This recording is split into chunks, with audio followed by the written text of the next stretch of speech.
La la la la la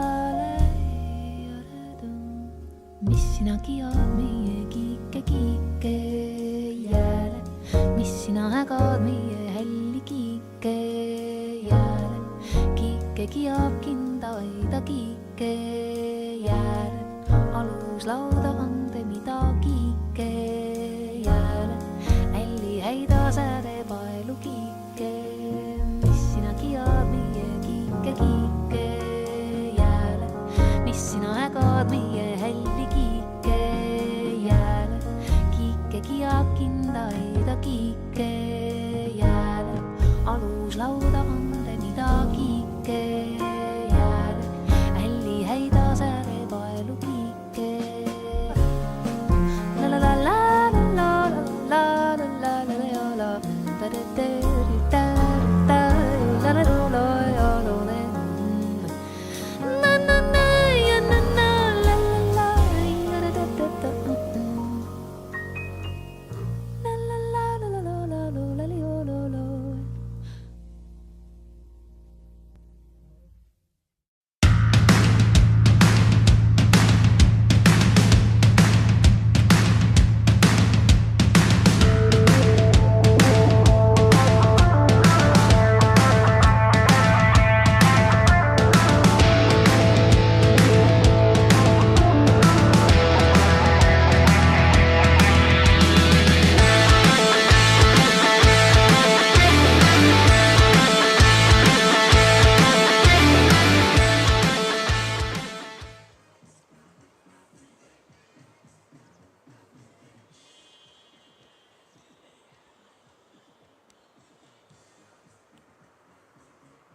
Hello dear cycling friends, welcome to the broadcast of Baltic Chain Tour 2023, a race with a long history across the Baltic states, this time a three-stage race in all of the three countries, in Estonia, in Latvia and in Lithuania.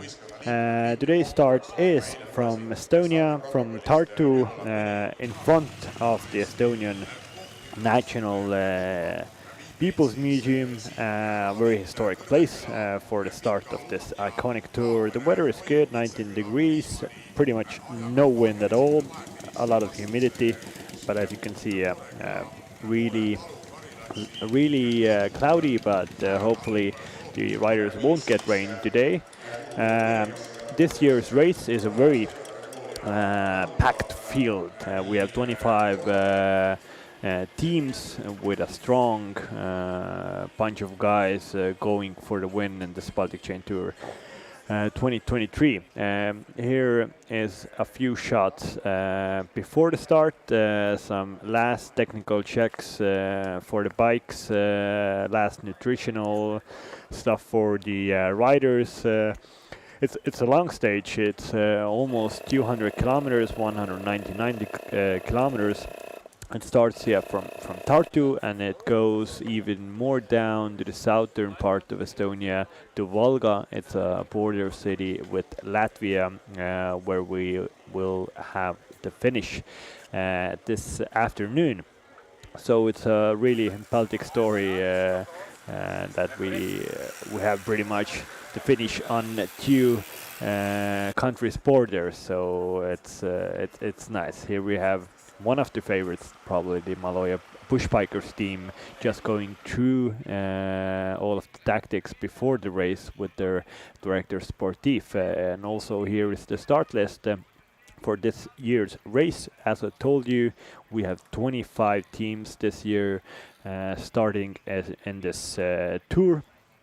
Of course, last year's winner, right arm Estonian, is again racing here. He will try to defend his title, but it will be a very hard title defense because we have such a packed field this year. So we have 25 teams. We have 11 continental teams, then a bunch of elite teams all across Europe, and actually even further away we have one continental team from Japan, Levante Fuji Shishuska team, all the way from Japan, came here to the Baltic states to race their bikes. So yeah, it's wonderful how international this cycling festive in the Baltic states is, and it just shows how good of a race the Baltic Chain Tour is, that a lot of different teams want to come here and race their bikes. And also we have three national teams, the national team of Germany, of Estonia, and also national team of Latvia. So yeah, 25 teams. Last year's top two are again in this race, so right arm and also Martin Laas, two Estonians who won last year, are again racing here in the national team Estonia colors. Last year's third place, Mika Hemming, is not racing here this year. He changed teams. He is now in Tudor cycling team. Last year he raced for AT&T Investments, but AT&T Investments is racing here, and they have probably brought the strongest possible team that they could put together, and they are in this race to win it, no matter what. So we will have a proper race from AT&T Investments, and they will definitely be on the attack in a lot of different places in this race. But here we can see soon the riders will have the the ceremonial start in front of the Estonian People's Museum in Tartu. They will have a short 2.6 kilometer ceremonial start, and when they cross the city border, outside of the city border, then they will have the technical start. In the front row we see all of the team, Volta's team. It's a Lithuanian team, and their main rider is, of course, Darius Džervus, a very good sprinter in his career, and he will definitely try to have a go in this race today, and all of the team is probably supporting Džervus in this race. But yeah, now it's 11 o'clock, so all of the support cars are already moving, and now also the riders are moving. The official ceremonial start of this year's Baltic Chain Tour has been given in front of the Estonian People's Museum in Tartu. It's a 3-stage race. Today we have on the schedule 199 kilometers of a race, so a proper distance for these proper cyclists. They are just guided through here through the packed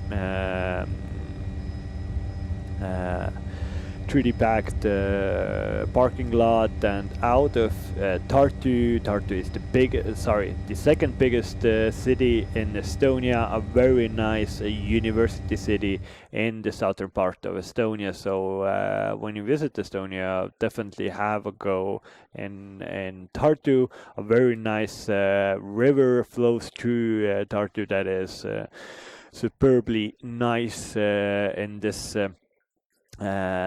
end of the summer time. Here we have the race organizer, the main organizer, Mr. Alar Tõnissaar, in the front car, holding the flag, not letting the cyclists pass just yet, because they will have the technical start in a few kilometers, and then we will have some proper racing at hand.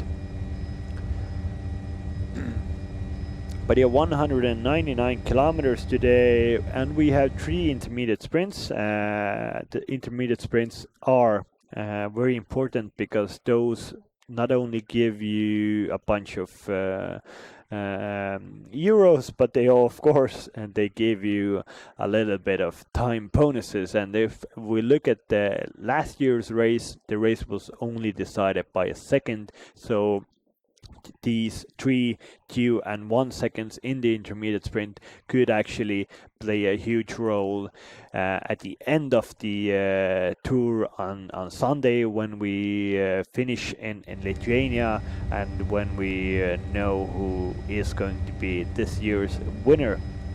So the first intermediate sprint for today, it comes after 43 kilometers in Ahja village, and of course it isn't the Baltic Chain Tour without a gravel section, so we will have a gravel section pretty late in the stage, actually 35 kilometers from the end. So when the riders have raced over 160 kilometers, then we will have a gravel section that is lasting almost 4 kilometers. So that will definitely be not maybe a game changer, but it will be a place where riders have to be really focused and really choose their trajectory well, and of course also their position in the group well. So hopefully there won't be any rain, because if there will be rain, there might that would cause a little bit of havoc in the gravel section.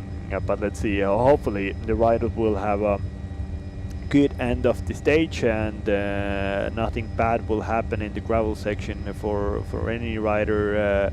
Of course, we will hope for a lot of attacks before, on, and after the gravel section for our pleasing, because we like to see attacking race. And of course, I can assure you this, that if you are looking today's Baltic Chain Tour with me, I'm your commentator Christian Vaga, you won't be disappointed, because every year that I have followed the race, and it's now 6-7 years on, it is always a very attacking race. It isn't like a normal sprint stage where big breakaway is controlled by this punch, and there's a nice sprint at the end.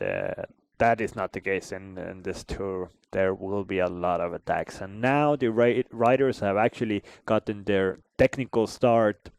So this is now on. This is actually the start of this year's Baltic Chain Tour. We will probably in a few seconds see one of the first attacks of this tour to get into the breakaway.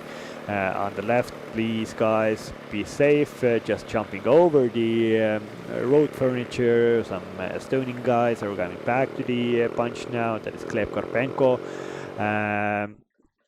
number 3 there, but on the front of the punch we see now the first attacks, and they are coming from I think from Danish team at this moment. Of course the Danes are absolutely flying in the cycling world. Of course Mr. Vingegaard winning the Tour de France, Mats Pedersen in the World Champs 4th place, and now at this moment we have also the Tour of Denmark, where Danes are absolutely blowing everybody else away from the field. 1-2 for the little track team yesterday with Mathias Kjell-Mose and Mats Pedersen. So they are super good, and Denmark is at this moment I think one of the leading nations regarding cycling. So yeah, they are really good, and their juniors and their under 23 have always been a cut above the rest. So in this race we have a lot of young Danish guys, so I think we will we have a lot of talent in this peloton, and maybe a few names that we don't know at this moment, but they will make something great in this race, and they will definitely go a long ways in their career, because I think in this race there are a lot of young guys that are really really talented, and they're really striving more towards their professional career and to the next steps of their career, and this is just a start for them. But here we can see a bunch of attacks going on, but nothing really big at the moment, and nobody hasn't gotten a proper gap just now. But we will definitely see a lot of more attacks in this race. But as I told you before, probably the strongest team in this race is ATT Investment team. Their lead rider for this race is actually, I think, 2 lead riders for them is Mikael Räim, Estonian. Of course, it's his home race, so he likes to perform here, and he hasn't actually had a very good year this year. A lot of mishaps for him, a lot of crashes, and yeah, just hasn't had the form yet. So he will try to make amend his season this race. A win in the Baltic Chain Tour would probably be a sign for him that actually the season hasn't been that bad, and he is still a very good bike rider. But ATT Investment has a lot of options. Probably the second best option is Maciej Stoszek, who has had a very good season. So he will be on the attack. He is a Slovakian rider, a young 24-year-old Slovakian rider, and it's now his second year in this continental team. And he has, he has, of course, won the Slovakian national championship, and that is a big thing, because at one point the Slovakia really was a very big cycling nation, and Stoszek won it in front of Peter Sagan, of course, the 3-time world champion. So that is a big win for him. He was 8th in the Tour of Estonia, and also points winner in Tour of Hungary. So he is a force to be reckoned in this race. And now we have a very interesting, very big group going off the front in this race. In the front we have a rider from ATT Investment, and it is Mikael Räim on the front of the race at the moment. Somebody from Tartu 2024, and this is a bit too big group going away. This was definitely a lot of teams that weren't part of that group were ringing alarm bells that this is too big to go away, because in this race this is 25 teams, but still not a very big bunch. It isn't a 200-man bunch, so if you got like 10-15 guys going out the front doing proper work between them, it will be very difficult to bring them back. But those last attacks have now been nullified, and the bunch is all together, but we have more and more attacks from now. Unix, their development team, and he's followed by Alpecin, the Koenigs Devo team. So these are 2 teams that are development teams for bigger teams. So Alpecin the Koenigs is, of course, a World Tour team, which has Mathieu van der Poel, a rider who actually won this tour in 2014. So world champion Mathieu van der Poel raced in 2014 in this Baltic Chain Tour, and he actually won it. So of course this just shows you how good of a quality riders are actually in this Baltic Chain Tour, that we have even the today's world champion raced in this race a few years ago. But Alpecin the Koenigs development team is a feeder team for the World Tour team, and also Unix, their development team, is a feeder team for their pro continental team Unix, who raced their first Tour de France this year, and they raced with a lot of guts and a lot of panache. They were on the attack every day. A bunch of top tens in the stages. But they didn't get a win this year. But I think the win for them in the highest level will come very soon. And here we have Team Peloton. It's an elite team from Estonia, driving on the base on the front. It's Robin Möll here, and now we have Maloja Bush Bikers. This is this checkered, really colorful jersey that we have on the display on the right hand side. They are, I think, again, if ATT investment on paper, they have the strongest team in the race. I think Maloja Bush Bikers is probably the second strongest team. They have Filippo 14, very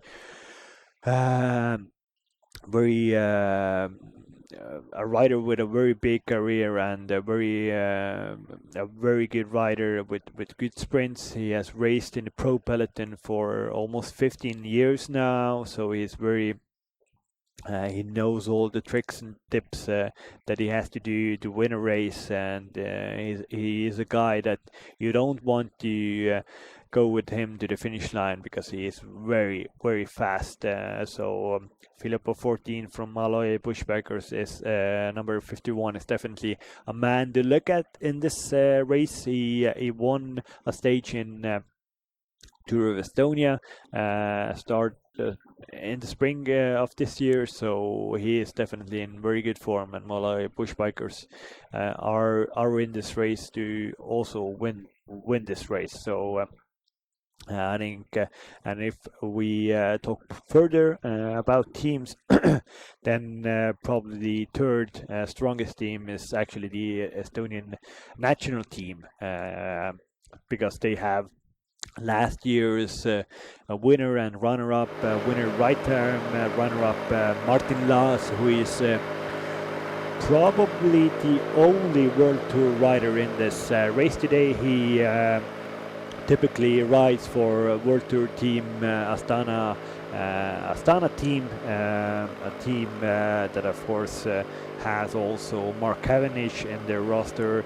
So Martin Laas has had a very good career also. This last year hasn't been very good.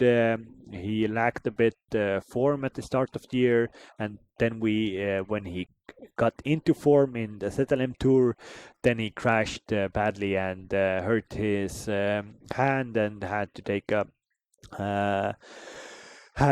a little break from racing. But now he's back and trying to really be in top form for the latter part of the season to get a good contract for next year. So he is definitely here, not just to cruise through his hometown and his home roads, but actually to really go for the win in this race. And of course, national team Estonia has also Norman Vahtra, who's racing in team Go Roubaix. He is racing in that team together with Right Arm. So they have had a very good packed calendar. All of the smaller continental French teams have a very packed calendar, and they are usually all the time they have to be in top form. So they are definitely two guys in the national team Estonia colors that are going on the attack, and they have supporting riders from Kirill Karpenko, from Roman Pajur, who races in Kernhouse team, and also Artyom Kester, who last year raced in Tartu 2024 team, but now he's in the national team of Estonia. Now we have a little bit of an upping of the pace in the group. It is strung out by a bunch of different riders. Nobody has yet gotten on a cap on the front of the peloton. So as I told you 10 kilometers ago, when the technical start was given, that this isn't a normal pro tour race where the first attack in this flat race goes, and it goes to four men go off in the pursuit of happiness, and they have like 5 minute gap, and then the peloton will control it, and they will bring it back, and then we will have a sprint finish. This is not the case. We have a lot of attacks going on here. A lot of riders trying to get off the front and get a gap on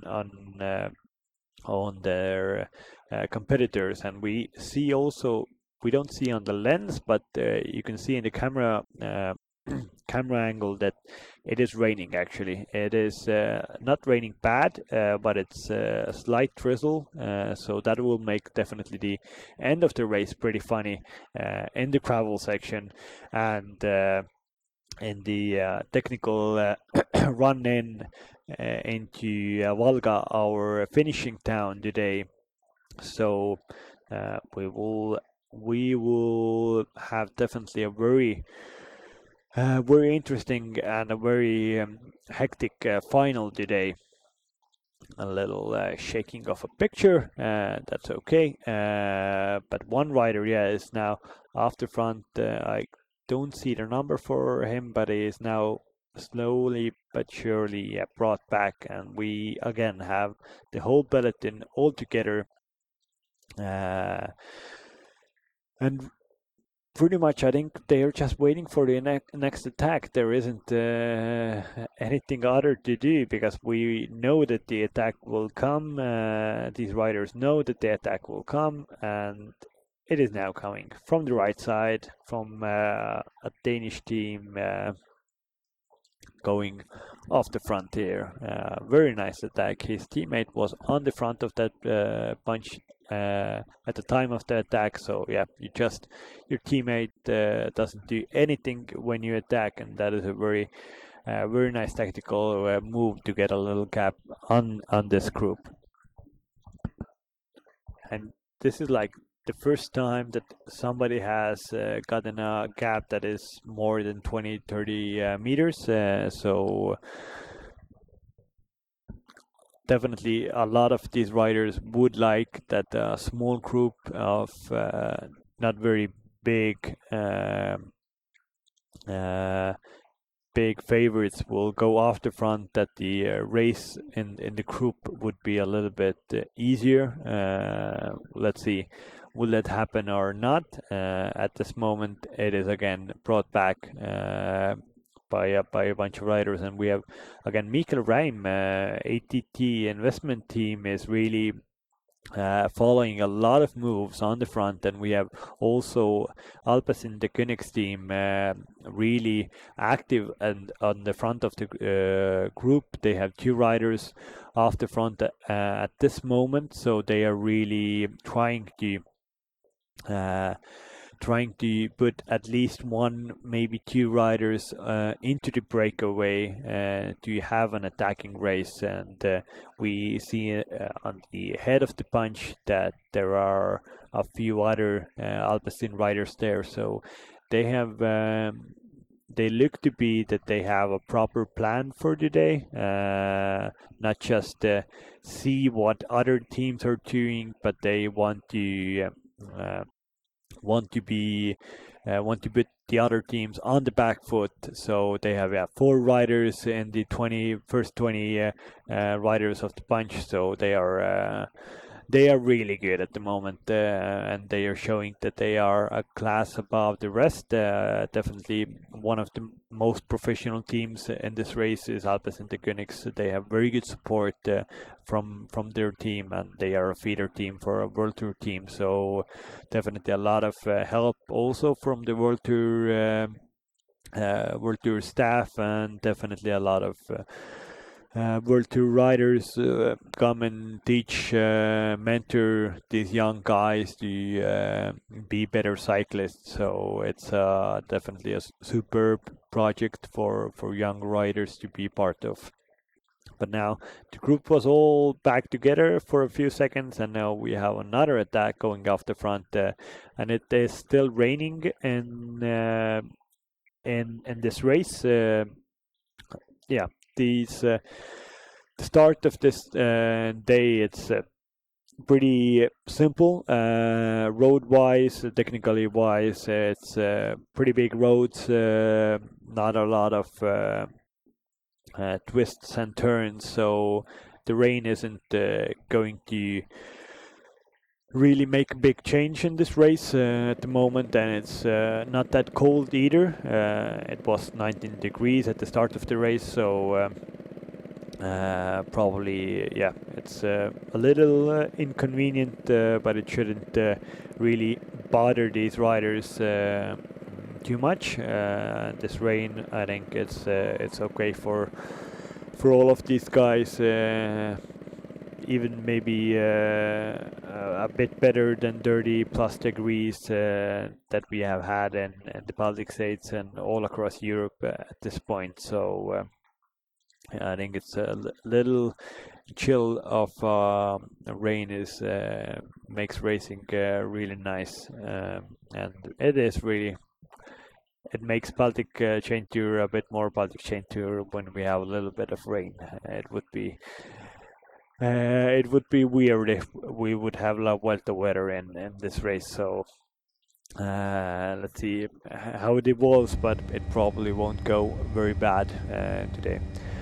But on the front we have again, now that was one bigger attack of 10 riders going on, but now we have a counter attack of 3 riders going off the front. There was definitely one UNX rider. There looked to be Mikkel Reim also from ATT Investment team, and somebody else in the helicopter shot. We don't. Sorry, it's probably a drone shot, but.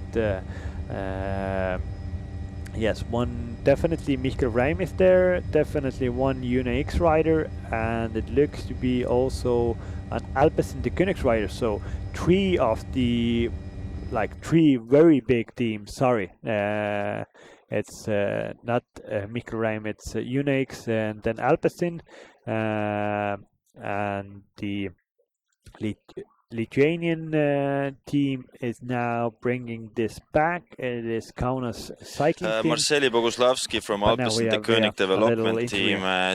Baltic Chain Tour 2023 is about to go.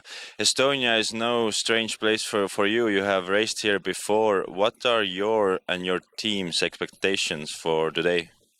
It's very important is the start. Again, to start is the front.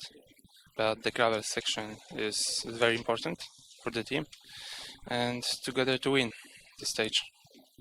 So who is going to be the team leader today, or have you had the meeting yet?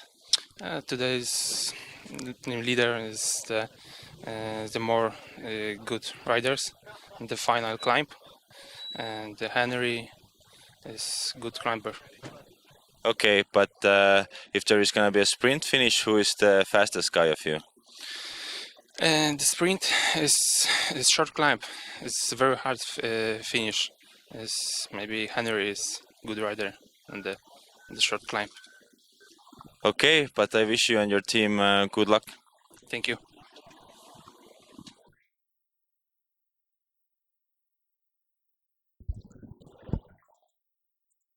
There we had a rider from Alpes in the Königs development team. Marceli Boguslavski talked a little bit about their team tactics and their chances in this race. He's a young Polish guy, 25-year-old, racing for Alpes in the Königs development team. Actually, last year he was also a trainee for a World Tour team in Team Bike Exchange Checo. But this year, yeah, in the development team, he has had a very good season. A win in the Polish tour, in Solidarnosc tour. It was a tour that actually was won by an rider in this race. Also, the Tartu 2024 team rider Siim Kiskonen won that race, but Boguslavski is really a good rider, a very good time trialist.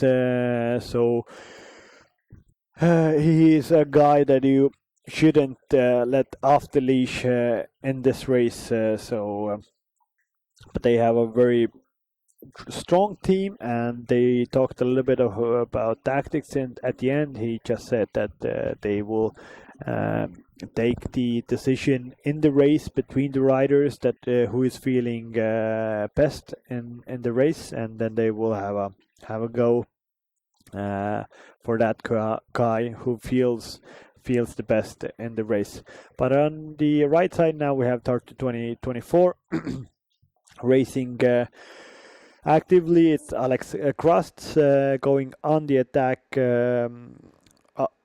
by himself. Probably he would like to have a few other guys going with him. 179 kilometers alone is probably a bit too much, and Alex Krust saw that and now is back in the peloton. But it is altogether a lot of attacks in the first 20 kilometers, and it's really started to rain now. It is this is proper rain in this first stage of Baltic Chain Tour 2023. Hopefully all of the riders packed their rain faces on, so yeah, this is if before I told that the rain won't make a big difference in this race, this proper showers, this is a bit too much now. This is not chill anymore. This is a bit too wet, but this is a good place now to go on the attack, because if the showers get too strong, then it's a bit bad racing in the big peloton, because you don't see in front of you. So it's maybe even better with a smaller group to go away in the fight of the elements and fight on the road. So we see on these roads big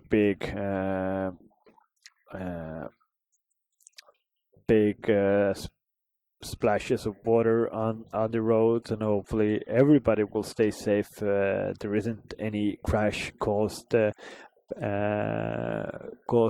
this rain, of the slippery surfaces, but as I told you, it's mostly very straightforward racing in this first part of the race. So long straight roads, no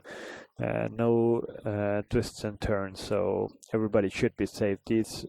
All of these guys are professionals, so they race the bike in every possible weather that there is, probably, so they will be good today. But almost 20 kilometers have already been raced. Very active first 20 kilometers, but nobody has gotten a gap in front of the other guys. So this shows that 25 teams and a lot of strong teams, and not just one or two strong teams, but there are a lot of strong teams in this year's race. So they control themselves. They control each other. So it is tough to get away in this race, as you can see. One very big attack now coming from a lone rider. He used the slipstream of the motorbike a little bit. Very smart move from him. You can't say that it isn't allowed if the motorbike just stays there. So every chance that you have to make yourself or your ride a bit easier, use it, because you will need it, because this is a hard three-day race, and because of that lone very good attack, surprising everybody, he has a little gap now on the other riders, and it is a four-man breakaway shortly being formed in the front of the race at the moment, but the peloton is he's going full beans also, so it's very hard for a breakaway to go away in this race. Yes, this is 4 riders now going off the front. TV motorbikes trying to get away from these guys, because these guys are now really trailing it. This is a proper race on our hand. If we had the last attacks, then they were a bit smaller. You saw that guys weren't going like really full gas, but now we can see that the pace is really on, and this is now this is more. These riders now talk with their more with their legs than with surprising each other. So it's proper racing now. Of course, if you have so much rain, you're maybe cold, so you want to heat yourself up, and you think, well, I'll maybe have a big dig. And we have a big dig here. From Una X, their development team, a rider now goes solo off the front with a really good gap at the moment. He has a little bit of Soren Varenskold vibes on, a rider who did a very nice solo win in Tour of Denmark for the actual Unix team, not the development team. So they had a very good race in Tour of Denmark. Unfortunately, yesterday the leader Søren had a puncture and in not a very good place in the race. So he gave his leader jersey away. But this is Daniel Smajic Arnes from Unix development team off the front of the race. His gap is now brought back a little bit, but it's still 2-3 seconds off the front of the race. But a lot of the attacks in front of the peloton. So this rider definitely would hope that like 3-4 riders would come and join him, and then there would be a actual possibility to go off the front with a bigger gap on the peloton, because alone 170 k's, even for a strong Norwegian guy, this is a bit too much, I think. And yeah, he's now brought back into the peloton, and we will see more and more attacks for the next few kilometers. Hopefully at some point somebody will get away, but at the moment everybody is controlling each other, and it has been a very fast start for this race. This is Berthold Rod team rider Mai Dom at the back of the peloton, and you can see that the peloton is really strung out at this moment. The pace is on, and the pace is being driven by Unix, their development team.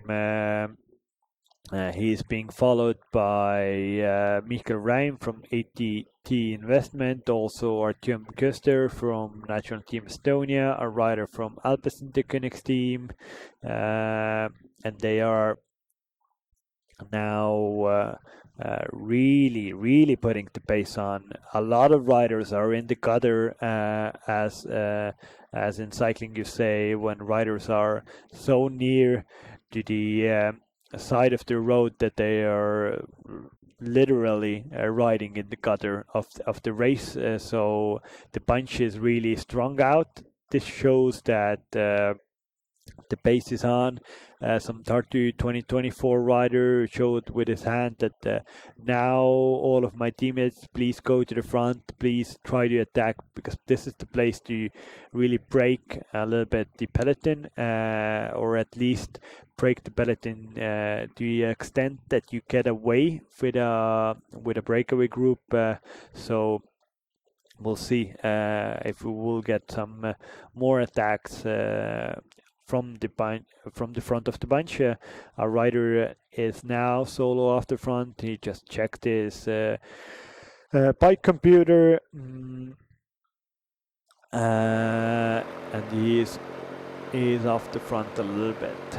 This is back of the peloton. We have the Japan team, number 82. This is Shiro Suzuki. At the back of the bunch also 224. It is from CLN cycling team, Luca Yolidon.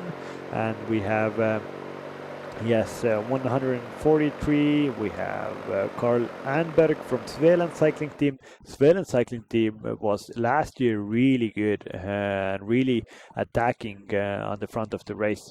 Here we have Maloja push bikers going on the front. Also Tomasz Maciej Stoszek from ATT Investment driving the pace here. And again, Unix, their development team is racing very well in this race today. Last year, of course, they took a stage in this race and they raced super aggressive, but in the general classification, they didn't get a podium spot for them. They would try to make something better this year. We'll see. They have a good team here. Unfortunately, for some reason, only 5 riders in this race, not 6. It is allowed to bring 6 riders, but they have only brought 5. But of course, for these little teams, if you have simultaneous races ongoing, then it is hard to put 2 proper teams in the race, because some riders might be sick or it just doesn't fit their schedule and so on. So they have now 5 riders, but of course you can see when you look at the front of the peloton, it looks to be that they have 15 riders, because they are all the time going on the attack from the Unix development team. So they are. It doesn't look to be that they are 1 rider short in this race. It looks exactly the opposite of that. But the peloton is now a little bit slowed down. It's all together. There are still attacks going off the front, but the pace isn't really on at this moment. So actually, when you want to go in the attack and you get a big gap quickly, then it is always best to surprise other guys and try to attack at that point when the peloton stops a little bit. So when you have like 10-15 kilometers, everybody is going attack, and the peloton at the front of the peloton, everybody is really pushing the pace, then that isn't the best place to attack. You should wait for the second that it stops and then go with pace to get a gap on everybody. Here we have on the right side, we had last year's winner, Right Arm, going in the attack, but of course he is a marked man. Nobody wants to go into the breakaway with a strong rider like Right Arm, because he will probably spank you at the end of the race, so and take the win in front of you. So he was a marked man and he didn't get anywhere. So he was brought back, and now we have more and more attacks on the front.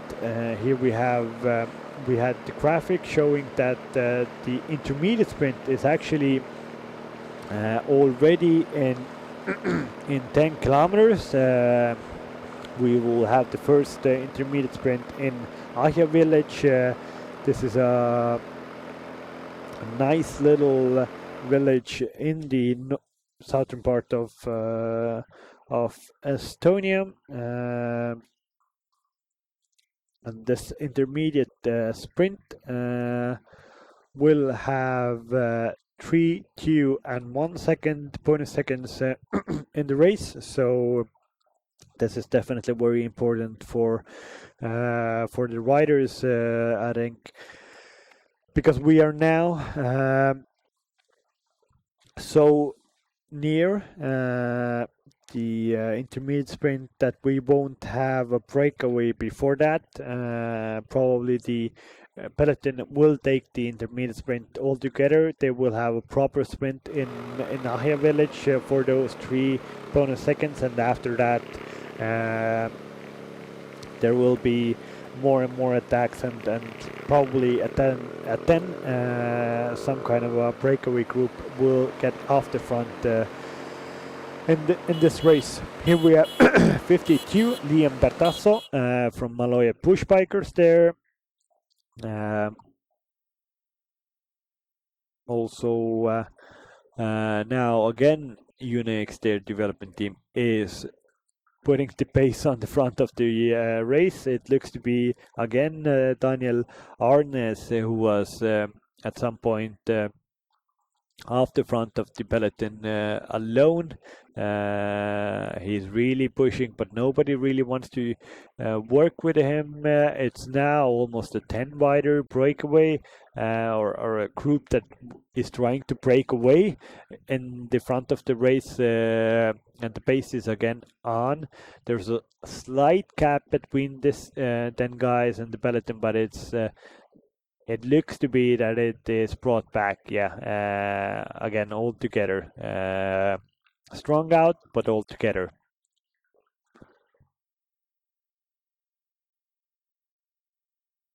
Yes, Velen cycling team, now first time that they are on the front here. Also we have now EcoFlow Kronos, a good team that unfortunately only has 4 riders in this race, but still they have been really active. They are the guys, one rider was second in the front of the bunch, very bright blue colored jerseys for EcoFlow Kronos. Here we have the bunch of at the back of the bunch, 236. It is Martin Anier, a Estonian rider here, riding from for Peloton Elite Team. A nice name for a cycling team, Peloton, because the bunch of the biggest group on the road is called Peloton. So a very genius name for a cycling club. So and they are riding good here. They are not professionals. They are amateurs or young riders, young guys just racing to get some more experience, and definitely riding with these guys who are in bigger teams is definitely a big motivational boost for the guys in this race.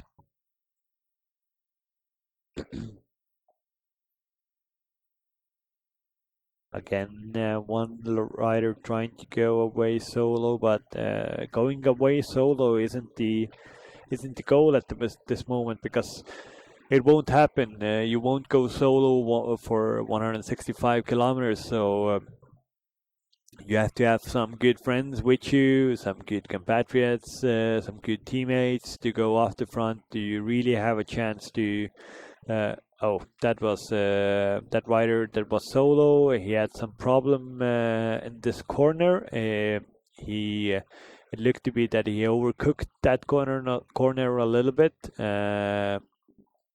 and now it's brought back into the bunch.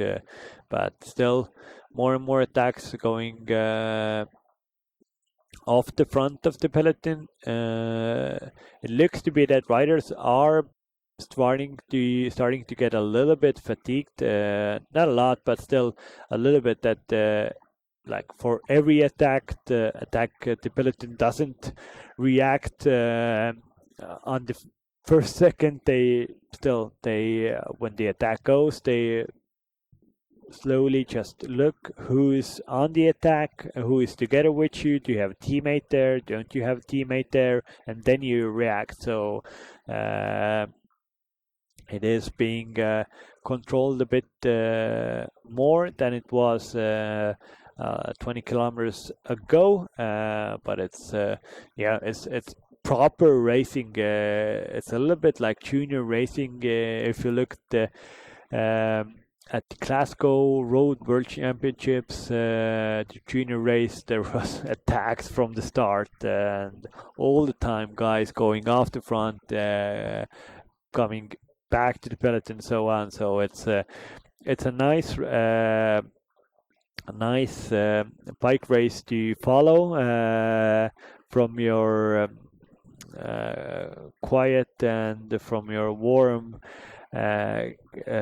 couch, but it's definitely not a very nice bike ride to actually ride, because you have to be focused the whole time, and all of those like little sprints that you do in the race, at the end of the race, you will feel them. You will feel those 40-50 accelerations that you have done, that you did at the start of the race. So you have to react, but you have to react smartly, that you don't really cause too much pain for your muscles, that you will be able to ride at the end of the race also.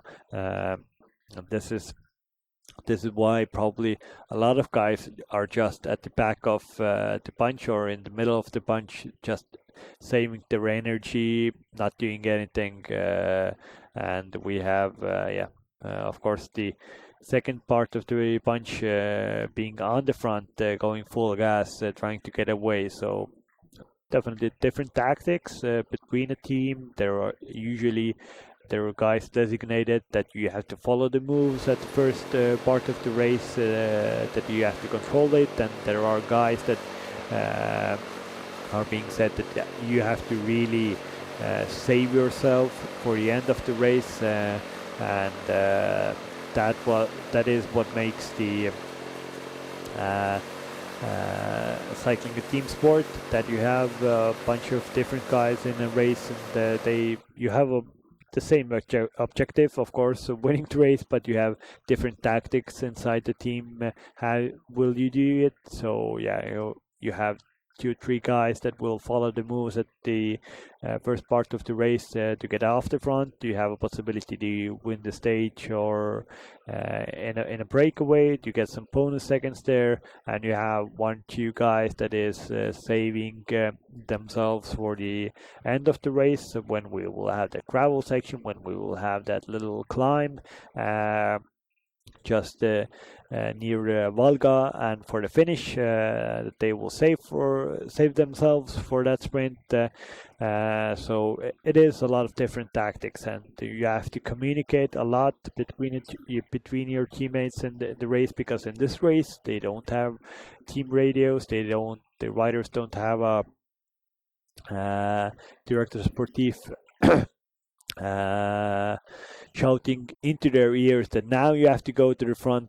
These riders have to know themselves that they have to go to the front, because now they really have to go to the front, because it's only 2.5 kilometers to go for the intermediate sprints, and this is now the case that I told you before, that the race was pretty much controlled to the intermediate sprint, because a lot of riders now want to get those 3 bonus seconds. So because these might be very useful at the end of the general classification race on Sunday. Last year's race was only decided by seconds, so these seconds might come handy. We'll see who is going to go for the sprint. On the right hand side we see Tartu 2024 team trying to get on the front. Also UNX rider is here. We don't see no Maloja push bikers. They will probably try to bring Filippo 14 to the front. It has bonus seconds, this intermediate sprint, but the intermediate sprint also has a jersey. So we have 4 jerseys in this race. Of course, the yellow jersey for the general leader, that will be given to the guy who wins today. Most competitive rider by points is the Finnish finish points jersey, but we have also the intermediate sprints jersey. So there is a jersey up for grabs in the intermediate sprints, and it is now. It looks to be that it's going to a late attacker, but before the intermediate sprint, 2 riders are now off the front. They should have something like a kilometer to go into the intermediate sprint. So we'll see.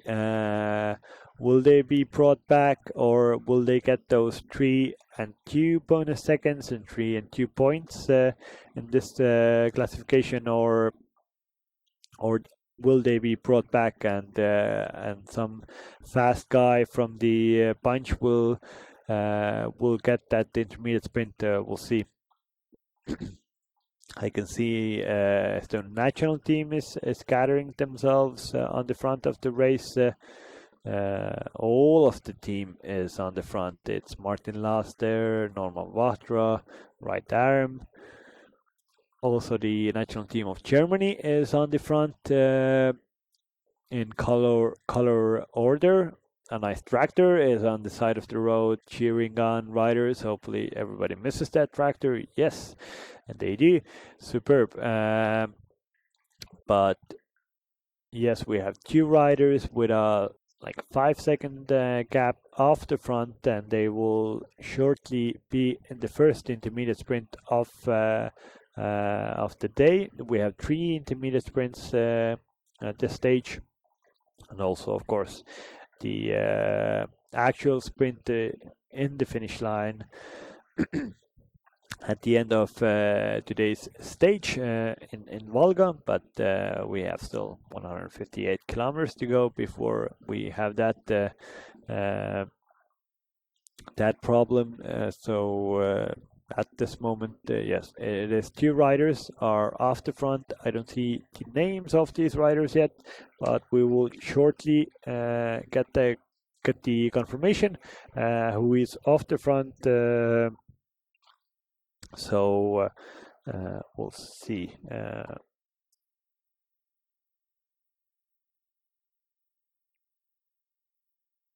Yes, you can see that the peloton is really taking the foot off the gas at the back of the race. It is really all over the road, so the pace isn't really on, and these 2 guys now have a proper chance to be the breakaway of the day. Let's see if there will be still some kind of a counter-attack from the bunch, or these guys are let off the leash. I think these guys don't look to be a big threat in the general classification, or they aren't big favorites for the race. They aren't from any of the big teams, so the big teams, usually the tactics is, if you're one of the big teams, then you don't want that one other big team rider goes off the front, because then you're on the back foot that you have to now chase. But if nobody gets into the breakaway from the big teams, then it's even Stevens that they have to cooperate between themselves to bring back the breakaway riders. So this is a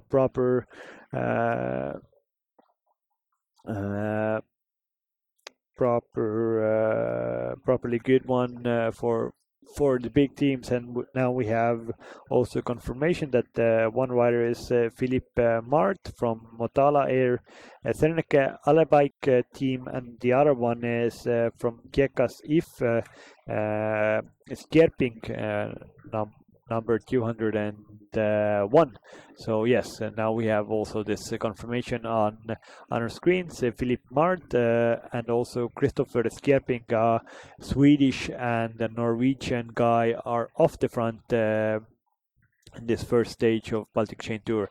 2023, running from Tartu to Valga, 199 kilometer stage today. Almost 45 kilometers is already raced today, and we have in 500 meters the first intermediate sprint of this race.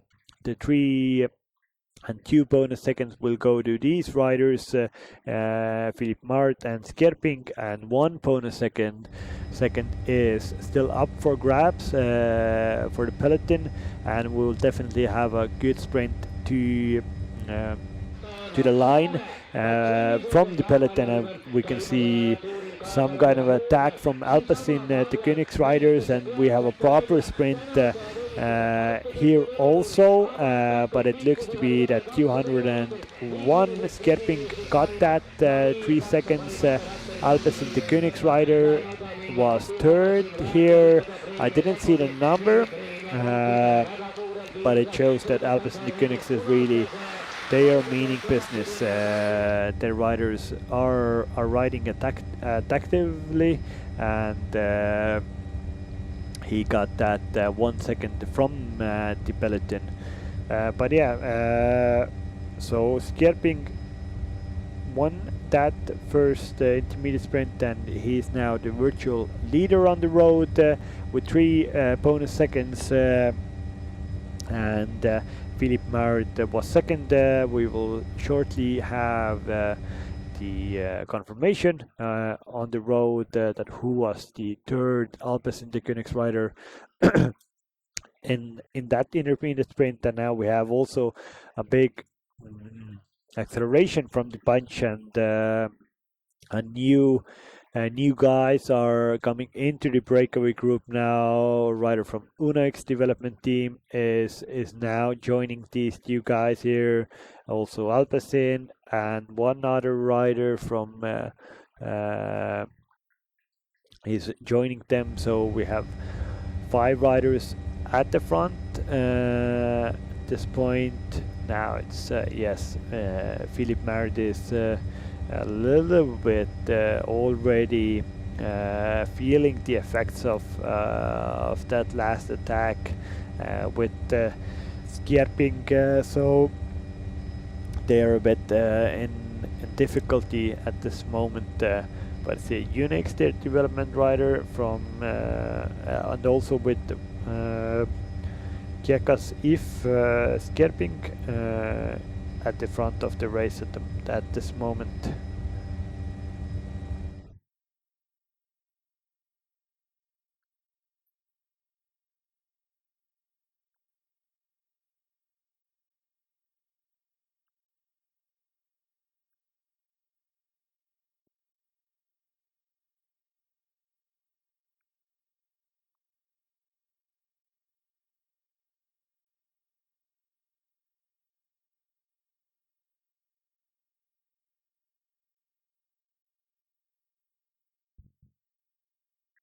And here we have, yes, 2 riders are off the front. Unix, their development team rider, and also a rider from Kiekas if they have a nice, it looks to be at least 5-second gap on the peloton. At the end of at the back of the peloton we have, yes, one Maloja push bikers team. It looks to be some Italian guy who has his rain jacket on. The Nordic guys are not that afraid of the cold weather, but of course Italian guys are a bit more afraid. They would like more sunshine, so they have put some extra layers on. Now we have confirmation that it's Daniel Arnes, a rider who has been very active at the start of this stage today. So he is here off the front with Christopher Skerping. Christopher Skerping was actually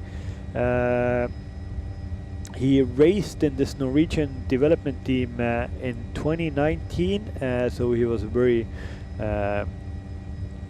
promising young rider, and he also raced 2 years in in a World Tour team, Cannondale Pro Cycling Team. He was third in the World Championships under 23. So a very experienced rider, Christopher Skjerping, a Norwegian guy, but now he looks to be, he's just riding for more like for fun in an elite team, Kekasif, a Norwegian elite team. So he had a very promising start of his career, but for some reason he at the end of 2019 he ended his proper cycling career, but now he's coming. He came back as just a big bike enthusiast and has been racing a lot in different national races in Norway, and he has been pretty good there. Even a bunch of wins in Norway or in Sweden. So really still in good form, but not on the highest level of cycling. So it's of course definitely all of the UNX development team riders would like to have as good of a career that Christopher Skjerping had, a few years in the World Tour team. So he's probably a little bit of a like a guy that these young guys look at, that what he did in his time when he was professional, when he won races and as an under 23 rider and so on. So so it's definitely nice for him to be in the breakaway here in a little race called the BALTIC Tour. So it's nice that even if you don't be the most successful cyclist in the world, Christopher Skjerping still shows that he has a big love for the sport, for cycling, and he still likes to ride as much as he can and ride as fast as he can. So it's nice. But now a proper group has gone off the front. The peloton has again taken the foot off the gas. We can see that EcoFlow Kronos team rider was trying to get into the breakaway, because that looked to be a very very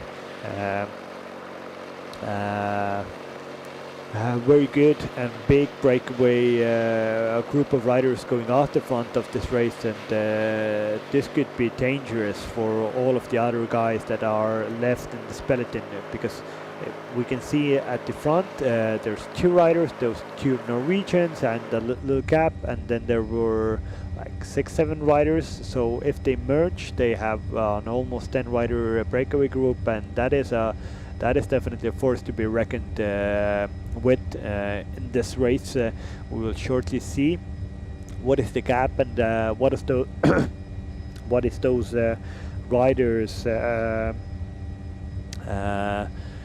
Who are those riders in this second group now on the road? So it looks to be that it's 8 riders, and 8 rider group shortly joining with these 2 riders. So this is now a proper breakaway group of 10 riders off the front of the peloton.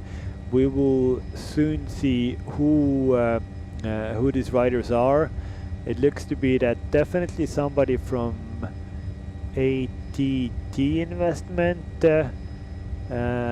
Also, it looks to be somebody from Tartu. Yes, Maloja Push Bikers is here. A rider from Tartu 2024.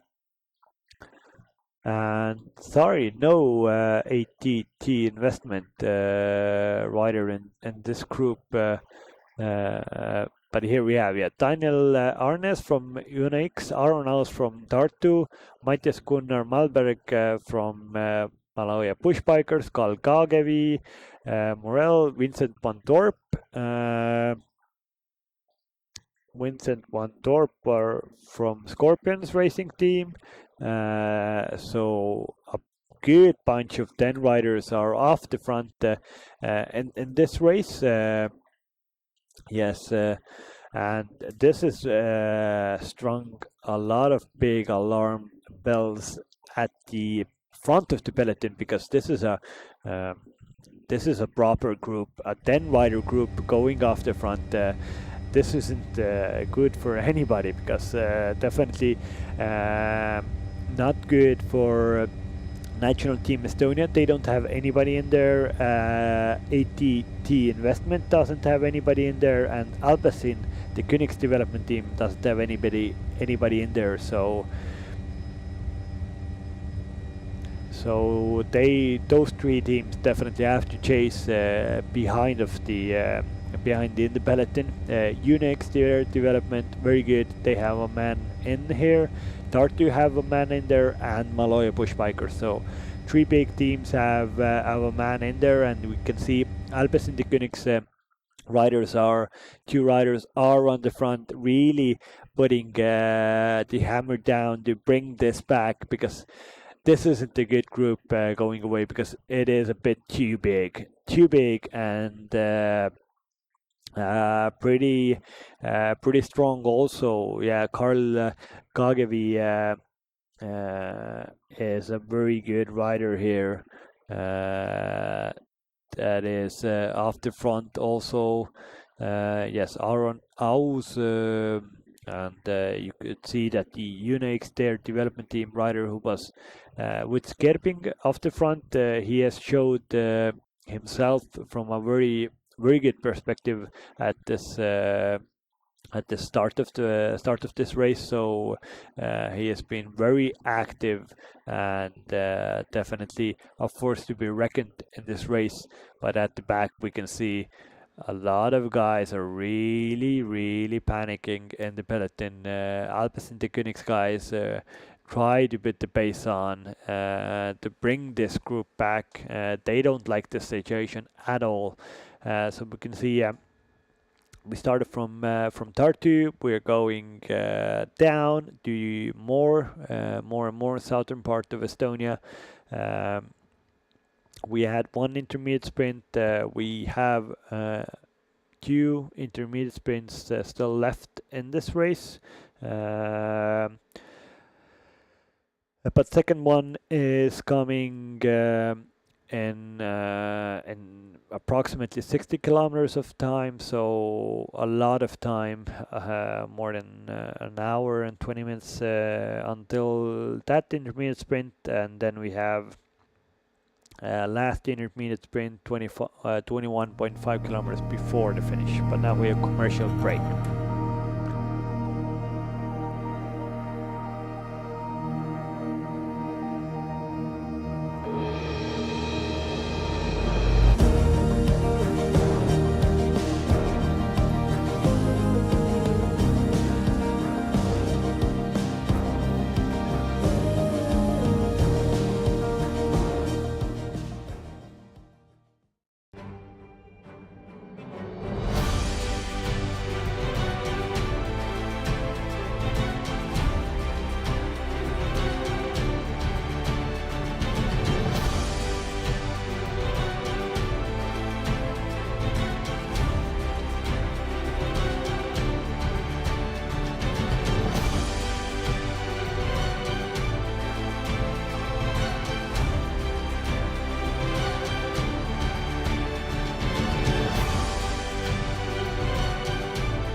And we are back from that short commercial break. We have very good sponsors for this Baltic Chain Tour. Solar Wheel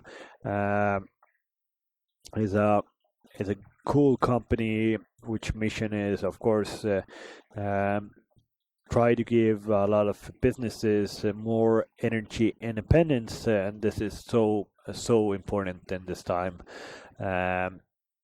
To give energy independence and then you move more to a greener future with the best technologies that we have. And yes, Solar Wheel has built approximately more than 100 solar power plants with battery solutions and storage capabilities. So a superb company that is doing all that they can to give our next generations a nice, brighter and greener future. And of course, what is cycling without Skoda? So Skoda is helping to give this Baltic Chain Tour wheels, cars. Skoda is a very long-standing sponsor for cycling races for cyclists, and that is truly embedded into the cycling culture is Skoda. So they are doing perfect things. They are building good vehicles with good capabilities for storing bikes and so on. And now SKO Motors in Estonia is really part of the local community and helping to bring a lot of people with sporting passion, with cycling passion together. And yes, is a big part of the sponsor group that actually is enabling for these cool riders, for these 25 teams race across the Baltic states and keep the history of the Baltic Chain Tour still in place. So superb thank you to Skoda, and they have 11 support vehicles that support the riders, the teams in this race. So thank you, Skoda. But now back to the race, 140 kilometers to go. We had a big 10-man breakaway going off the front just before the commercial break, but they are now brought back. It's all together again in this race. So I don't know. Probably we will have still more and more attacks soon. These guys, I think, will try until the very last kilometer of the race to go away. Nobody wants to just ride in a peloton. So the last 10-man breakaway group was very dangerous. So and the Alpes and the Königs guys saw that. They brought it back. It's mostly because of their work, and now they are trying to get off the front themselves, to not be the guys who are chasing, but the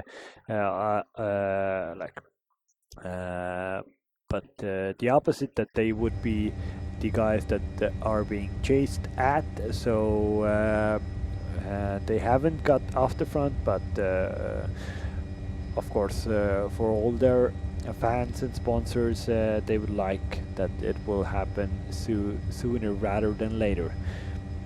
A nice aerial shot of the peloton, and guys all the time in the peloton. Maitis Rokas from Tartu 2024 team, Lithuanian champion, Baltic Chain Tour. You have a very important race coming up. What are your expectations and feelings before this tour?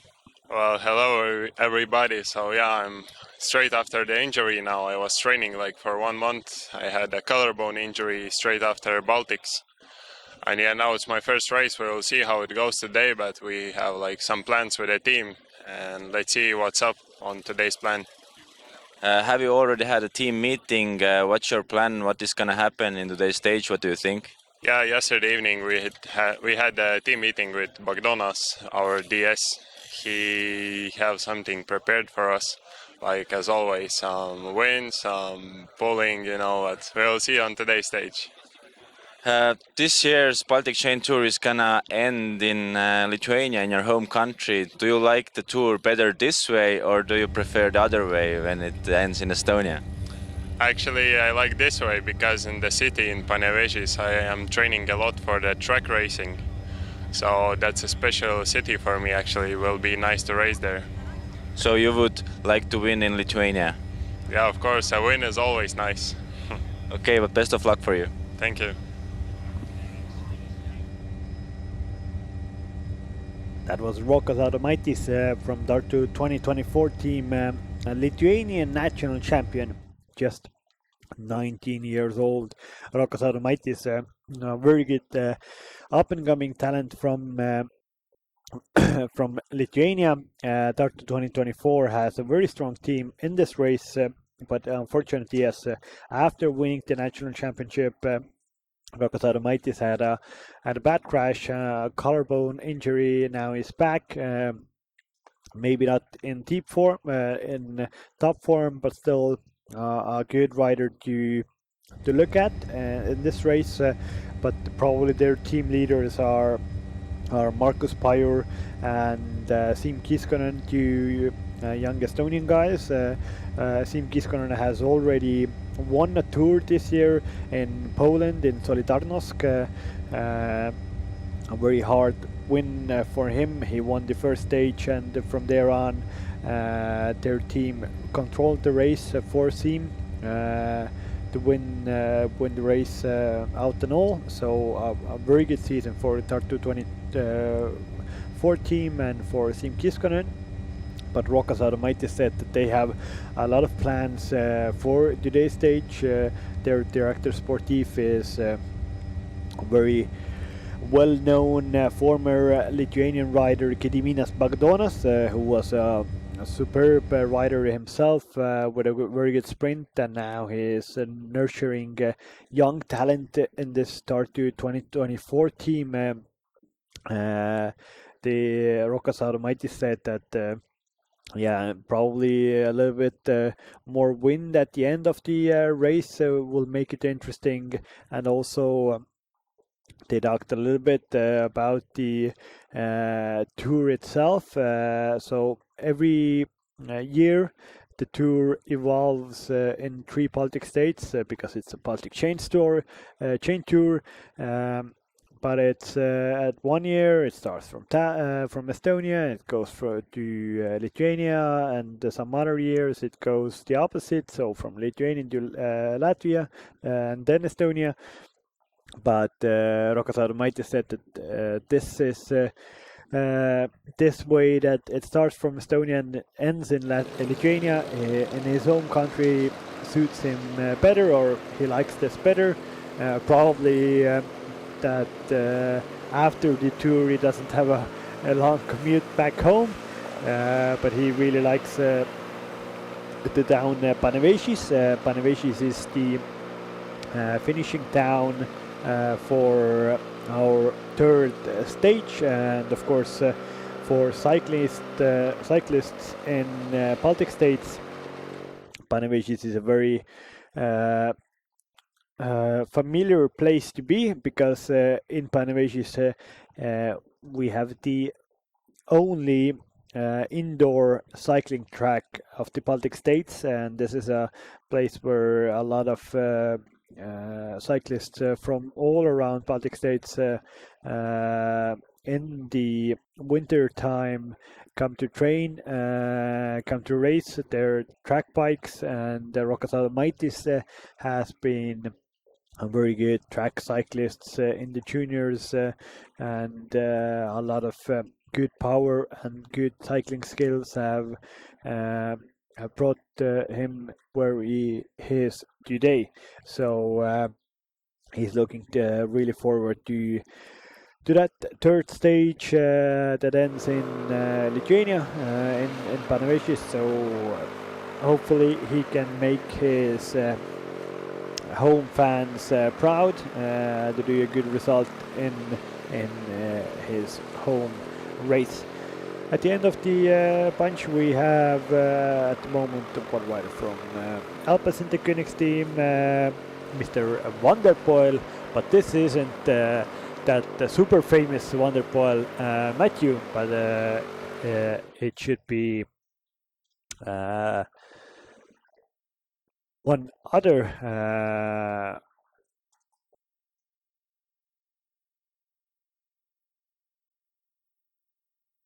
Vanderpoel. So yes, it is David Vanderpoel, of course. Matthew, the world champions, Matthew Vanderpoel's brother, actually older brother, 31-year-old rider who has had a long career racing bikes, similar to his brother in cyclocross, and now in the last years more and more switching between cyclocross and the road season. He hasn't been as successful as his brother, but still a valuable and a very experienced rider for Alpes Interkönigs development team. So he likes to ride his bike, and probably a very good mentor for the young guys in this race, and he will play a very vital role in the search for a good result for Alpes Interkönigs development team in this race. But here you can see, well, the Baltic states don't have a lot of hills or mountains, but the southern part of Estonia, and tomorrow we will be in Latvia, in Sigulda. Those regions have a lot of like rolling terrain, so here we can see one of the best examples of this rolling terrain in the southern part of Estonia. So a little bit smaller roads inside of forests, so more twists and turns, and like going all the time, little bumps on the road, nothing too hard, but still if you try to attack, then these are good launching sites for attack, these little pumps on the road. But this EcoFlow Kronos team, which has a rider off the front, has been really active in this race already. They've been on the attack multiple times, and now they are trying to make a bigger attack to go off the front with their riders. But now it's still everybody controls everybody pretty much. So it is very hard to get into the breakaway, or even not talk about the breakaway, but just get like 10 seconds of a lead. It is super hard in this race, because nobody wants anybody to get off the front, because if a group goes off the front and you don't have a rider in there, then you have to chase, and there aren't big teams that are committed to only chasing the bunch or the breakaway. So there is a lot of like nervousness at the front of the peloton all of the time, that nobody knows that who is trying to attack next, and who has been off the front, and who should control this now. So definitely not a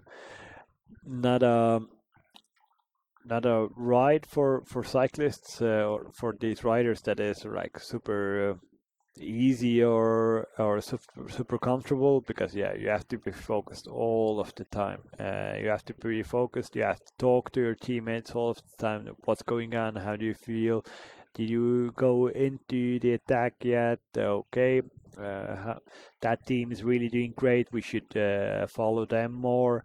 So yeah, it's constant communication with riders in the race to get a good result for the team. So it's difficult, but hopefully all of these guys will manage. They have managed until now. Here is 246. We have Sondre Weishat from NCF Region Sur, elite Norwegian team. A lot of Norwegians have made the trip here to the Baltic states, so Norwegian cycling is really going in the right direction also. The Unix team had their first Tour de France this year, and they are doing a big project with Unix, a big cycling project that will definitely in the upcoming years will get them good results. They just recruited one of probably the biggest stars at the moment of Norwegian cycling. So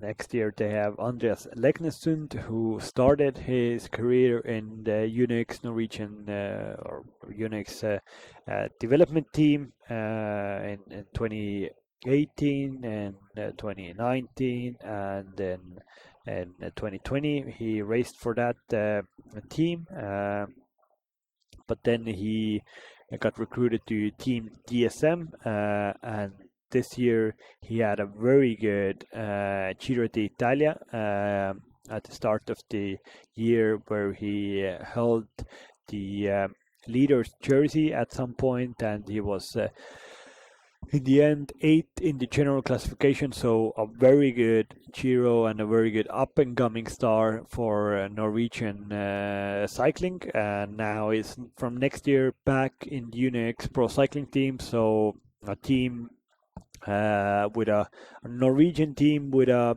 up-and-coming, promising Norwegian star. So perfect for that project, and we'll definitely see a lot of podium places for that team in the next years.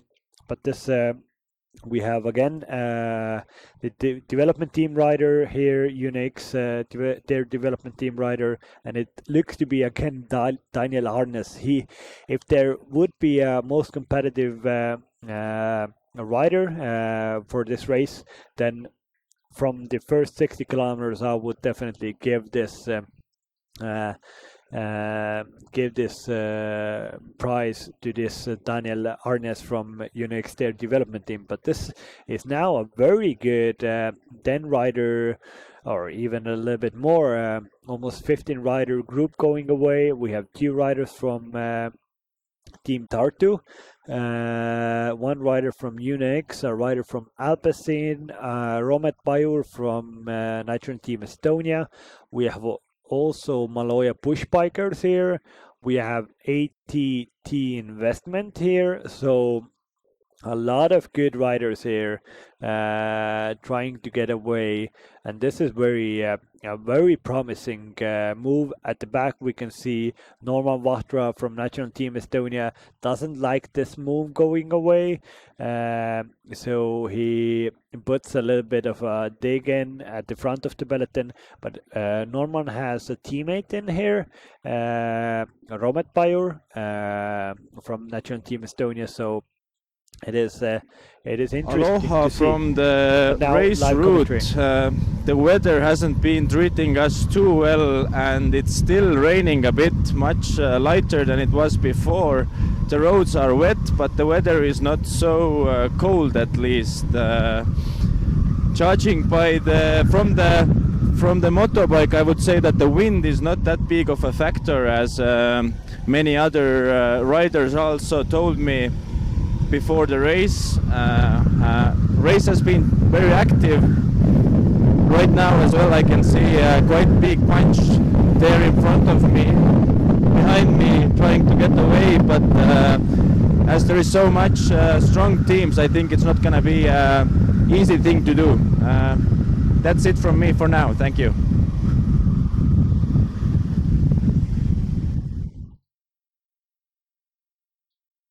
That was very good live commentary from the road, from the front of the race, from our live commentator Enric Punso, our man on the motorbike, telling what is the actual situation in the race. And he said that it isn't cold actually. The roads are wet, but it isn't very bad, and there isn't a lot of wind. A lot of people forecasted that the wind will make a big effect in this race, but it isn't actually that big. So there is there isn't that factor. A lot of attacks all the time. It's the race has been now almost 60 kilometers, and we haven't had like 5 kilometers where we wouldn't have seen attacks. So this will take a toll for these riders at some point. So we'll see. For a few riders, it will definitely it will take a toll a bit earlier. A few of those riders, there will be a bit. They will be stronger, but a few riders will really feel this at the end of the stage, and definitely in the next few stages as well. But here we can see again, everybody is attacking. The whole peloton is attacking. All the guys are all across the road and from left to right. Again, like 6 rider group going away. But now we'll probably have a counter-attack. Yes, we will have a counter-attack from the right side of the punch. So this is if you're a spectator, if you are following today's Baltic Chain Tour 2023 Stage 1, you are having a ball. You are really definitely enjoying this coverage, because this is proper cycling racing with a big R. This is racing. This is very a nice way to spend your Friday afternoon in Estonia. So just go full gas on every little hill, try to get away into the breakaway, but you won't probably get there, but you have to try. So this is nice. And now we have again like 10-15 guys going off the front, one counter attack coming, yes, and more guys going on the attack from the front of the bunch. And you have to, as a team, you have to follow everything. As an individual rider, you don't have to follow everything, but as a team, a bigger team, this is the back of the bunch. Inside the cars, a few riders are bringing more beatings to their teammates. This was Vincent Van Dorp from Scorpions Racing Team. He was on the attack in a few kilometers ago, or 20-30 kilometers ago he was on the attack, but now is again in the service of others in his team, doing beat on service, drinking service for his teammates. But at the front of the bunch now we can see if it slows down a little bit, simultaneously people go into the attack. Yeah, if it's not full gas, then people will go into the attack, and as a bigger team that you would like to control, then you would put 1-2 guys in the front just to hold the pace a little bit, that you won't have as many attacks that you have at this point. But it's yeah, the way this race has been ridden, it is probably pretty useless to just strain 1 or 2 riders, because there is 100 guys that would like to go into the breakaway. There aren't guys that every good sprinter here wants to be in the breakaway.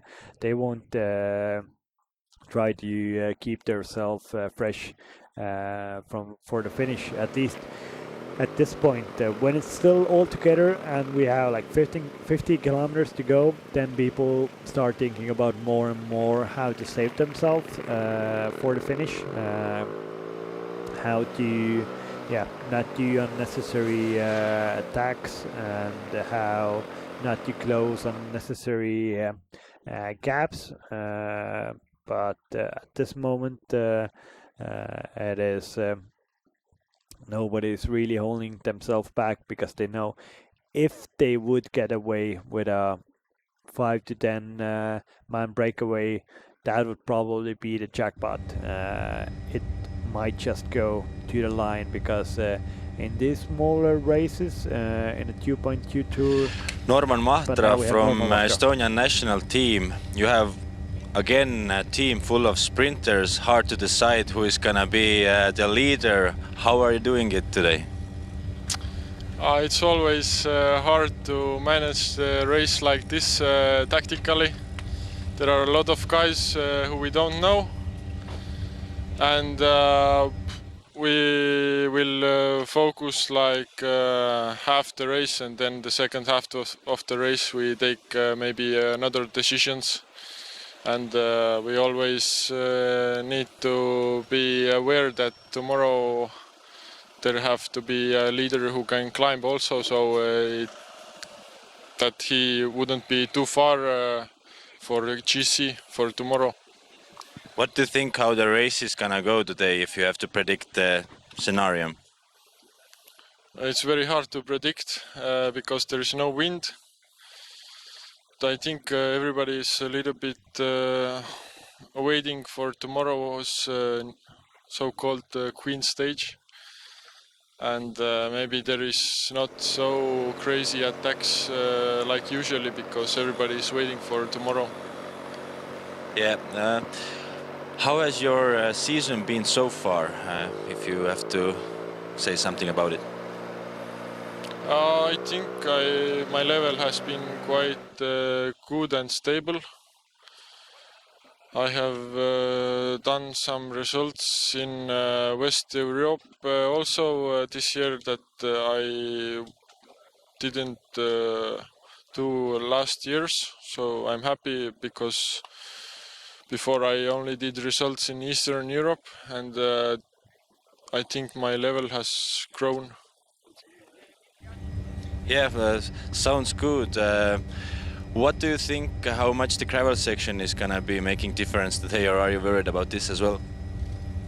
I heard that it's nothing special, that there is tire tracks from cars that are quite clean, and it's also like 30k to go, so probably it's not gonna make any big differences.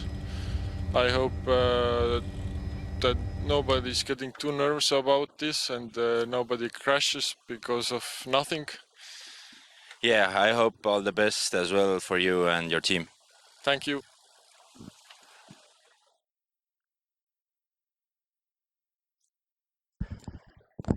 Thank you, Norman. That was Norman Watra from Estonian national team. A very good sprinter in his own right, riding for Go Roubaix Lille, French continental team. Talked a little bit about today's race and also his season and how about this tour, of course. Also, he told that they have a plan for today, but that they definitely have to evaluate the plan at the middle part of the stage, and I think they have to do it because he told that there wouldn't be any rain, no wind, and there will probably be a more calmer race because tomorrow we will have a very hard stage in Latvia, and there won't be so many attacks. But that was the prediction from Norman. But definitely Norman at this point in the race, in the group, thinks that I was wrong. I was really wrong because there is it has been a very attacking race this at this this first stage of the Baltic Chain Tour. Norman thought that maybe a bunch of riders would save themselves for tomorrow, but it doesn't look to be the case. Everybody is only thinking about today. So how to be the fastest guy today, how to make the race hard today, not only tomorrow. Tomorrow we have the so-called Queen stage of this Baltic Chain Tour, and it is a Queen stage regarding Baltic profile. So in Sigulda in Latvia we have a proper kilometer long climb, and it's done by 3 times. So that is definitely a place where 3 days of every day almost 200 kilometers racing full gas, this definitely gives them very good experience, and also not experience but just the physical strain that they really need to take their cycling career to the next level. So this hard racing is just what young cyclists need. If they get a few tours like this into their legs, they will definitely they will see do they have what it takes to be an actual cyclist, like an actual professional of the cycling world or not. So this is definitely a superb chance for these guys to show themselves. And it's again Christopher Skerping off the front, a former very high professional cyclist in this race. I told you before that Martin Laas, the Estonian national team rider, is probably the only World Tour rider in this race. But yes, Christopher Skerping has also been in the World Tour. So at least and Filippo Fortin from Cofidis, he was in Cofidis a bunch of years ago. So still, yeah, mostly these guys are really young in the start of their 20s, start of their cycling careers, but there are a few more experienced riders that haven't gotten to the best level or the top tier cycling clubs, or they have been there and then now they're just enjoying pre-retirement in smaller teams. So it's a cool mix and mash of riders here from different backgrounds, from different age groups, racing each other.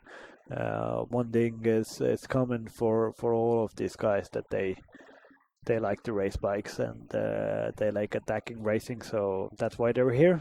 That's why they're searching for a good result in this Baltic Chain Tour, and they are in for a treat because they still have today on this lovely Friday 101 11 kilometers still to go until Valga, the border city of Estonia and Latvia, that we'll have to finish. We will have also the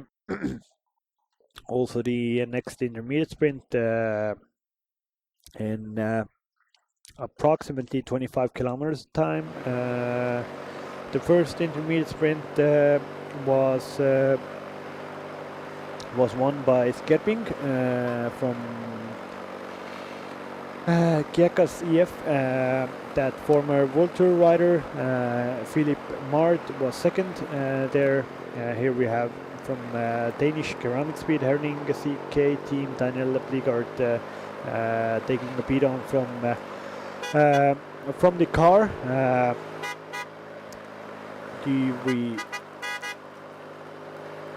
Here we see a good example, a very polite example of a sticky bottle. Sticky bottle is, as its name says, that your bottle becomes sticky, and it becomes sticky like that when you take your bottle from the team car. That when your hand is on the bottle, then the director sportif, he or she pushes the throttle, so you get a good drag for a few meters or a few hundred meters. You can't go too obvious with that, then you would have a violation, and definitely the commissars will give you a ticket, or even worse, you would get disqualification. But a little push from the director sportif's hand is very common, and it's normal for cyclists to do that in the convoy. But yeah, we have the next intermediate sprint in 25 kilometer time. We have two riders off the front at the moment with a nice little gap of I would say even 20 seconds almost. So it has been a while when riders got a advantage this big in the race. So but still, two guys, 109 kilometers with a raging bunch following them. Definitely, this isn't the winning move, but they have a good chance to show their sponsors, and also they have a good chance to maybe be able to get some bonus seconds from the next intermediate sprint. Still, they have 23 kilometers to go there, but there is a possibility to stay in front for that time. And also at the start of the stage, I said that we will have a gravel section, almost 4 kilometer gravel section. Norman Vahtra, the Estonian national team rider, who's of course knows these roads. He's from Tartu, so this region, southern part of the region, southern part of Estonia is really common for him. Here we have nice teamwork on display. Natural break being helped by a teammate, but Norman Vahtra told that the gravel section that it actually is very good gravel. It has like tire tracks, so in them, so the tire track position on the gravel is actually really smooth, so it shouldn't be a big problem for the riders today. But we had a little bit of rain today at the start of the stage. It probably rained in the gravel section also, and when you have gravel and you have strong rain, then it brings from the gravel, it brings a lot of like rocks up from the gravel, so the risk of puncture goes high. And of course, when you have moist or wet gravel, it becomes more slippery also. So there's a bigger chance of crashing in corners in the gravel section, so or when you're changing lanes. So you have to be careful. It is definitely a bit more hectic when it's raining in a gravel section. We have seen you can't take into parallel this race with Paris-Roubaix, where they have cobbles, but you can take it to parallel with Strade Bianche or Tropro-Leon. A cool race in the northern part of France, where similar gravel sections are being raced, and definitely when there is rain, puddles on the road, it becomes so much more technical. But probably I think all of these riders can manage.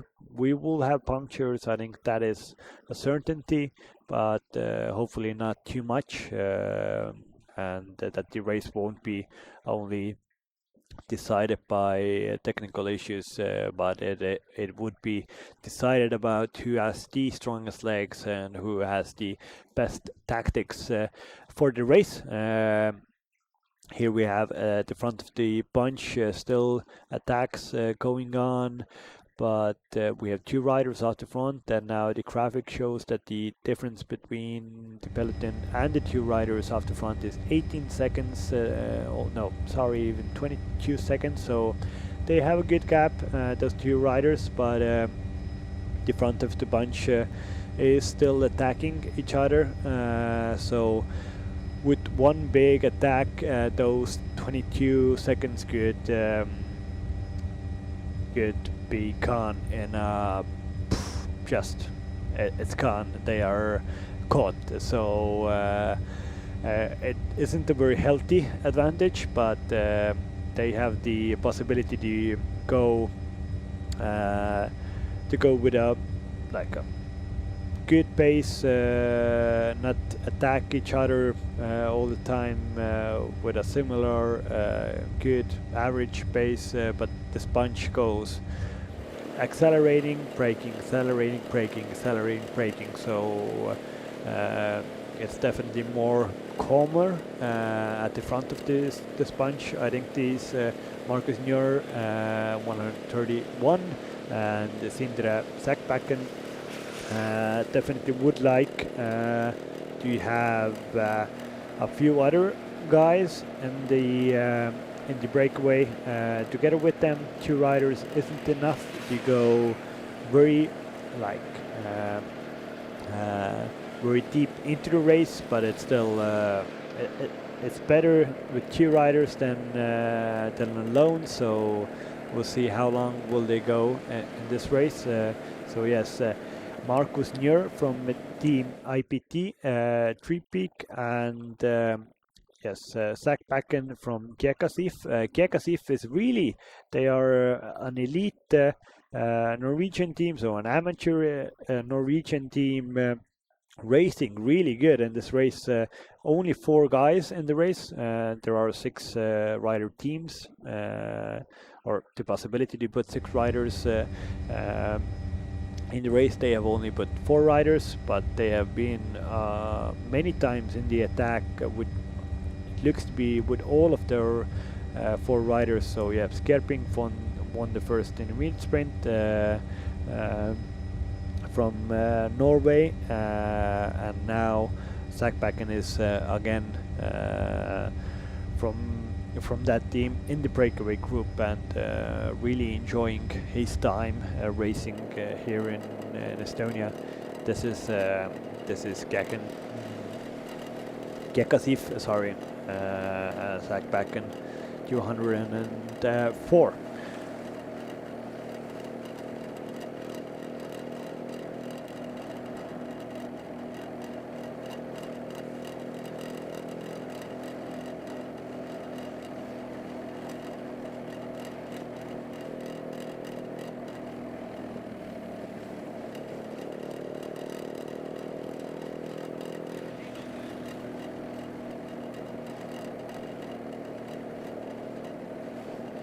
Sindre Sakbakken, 22-year-old cycling from Norway.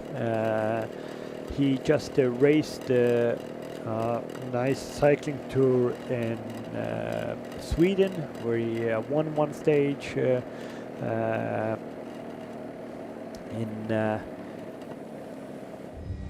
as a junior he raced different races also.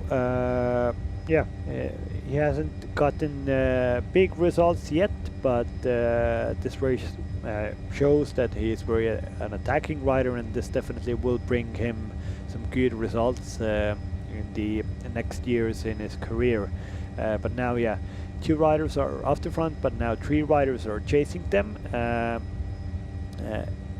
I'm unconfirmed who are those riders yet. It looks to be from, it's definitely one rider from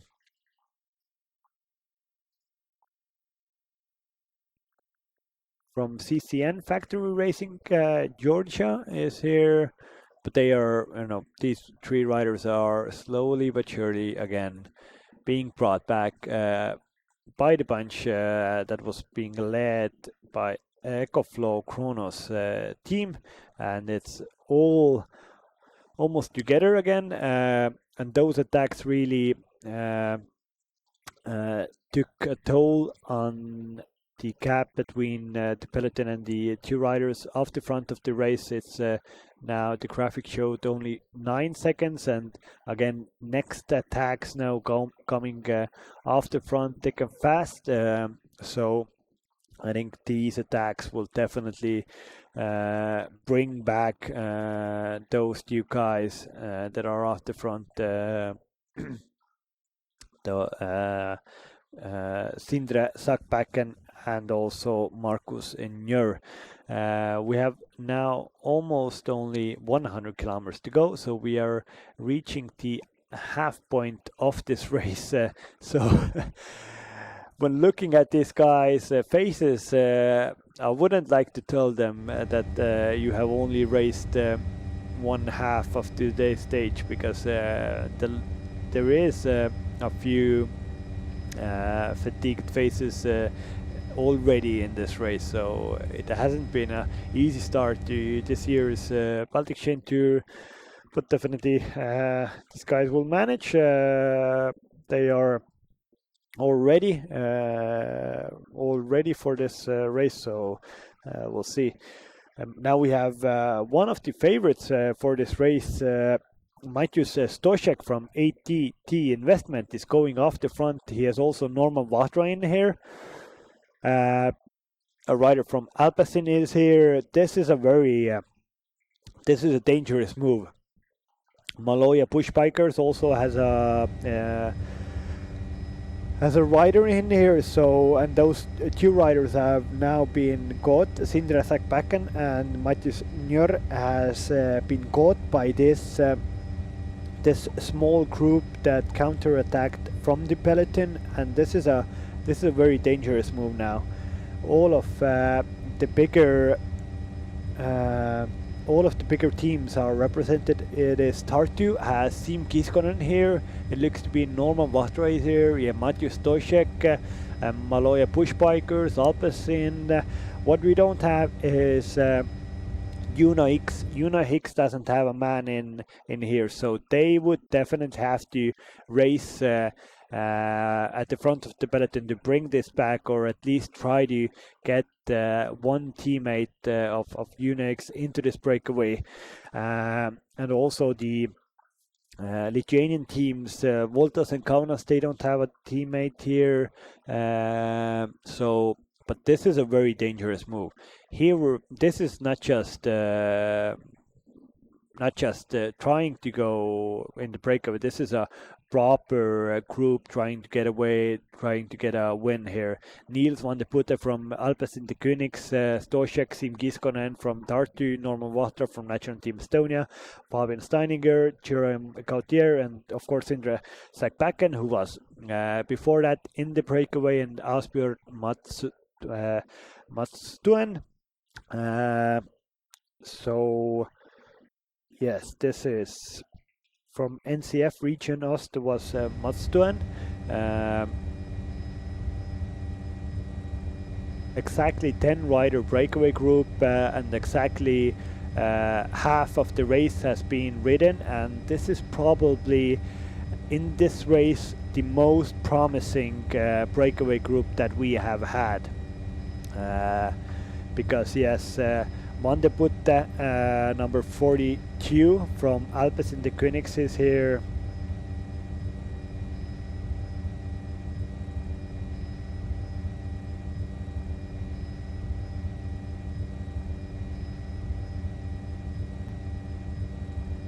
It is Niels Mondeputte, 22-year-old Belgian cyclist who has raced his whole career in Alpes in the Königs development team for the now last 4 years.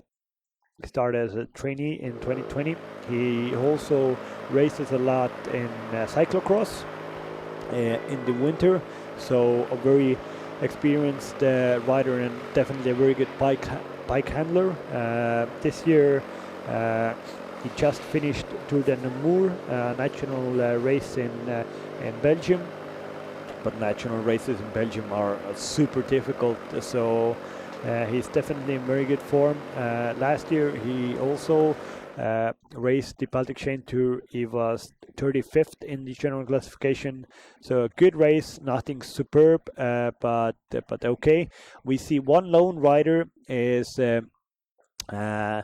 is chasing this 10 rider group. It looks to be that it is Markus Pajur from Tartu 2024 team, and this would be a superb situation for Tartu 2024 team, because that team has two very good riders, two on-form riders at this moment. It is Siim Kiskonen and Markus Pajur, and Siim Kiskonen already is in this group, and if Markus Pajur can join them, this would be perfect, but it looks to be that it's a bit of a too big ask for Pajur to get into this 10-rider breakaway group.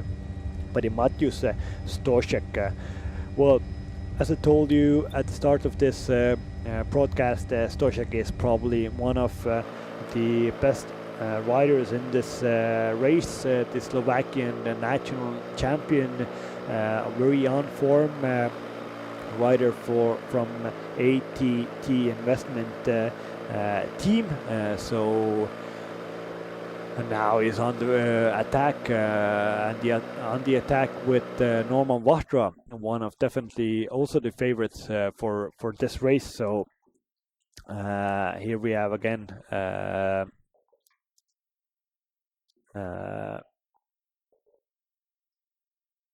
55 was from Steininger from Maloja Push Bikers. We have Vahtra, an Estonian cyclist who has raced in different teams, also tours in Israel Startup Nation. So a very good experienced rider, 26-year-old rider from Estonia. He was just had a very good few races in Belgium and also in France. In SD Works BV Classic, he was second. In Grand Prix de l'Île de Berniche, he was ninth, where his teammate Reitharm won, who is also in this race, of course, the defending champion. So, yeah, Norman Norman is a force to be reckoned. He hasn't had the success that he would have liked to have in Baltic Chain Tour this couple of last years. He has been in top 10 in the general classification, but nothing superb, unfortunately. So he would definitely like to do something better this year. He would like to break his Baltic Chain Tour like curse, I would say, because he has, of course, he has been the national champion of Estonia. He has won a stage in Tour of Estonia. He has won Grand Prix Minsk. He has won a few one-day races in France, also a few one-day races in Poland. So a very good sprinter in his own right, but a big powerhouse. Here we can see him with the pink helmet on.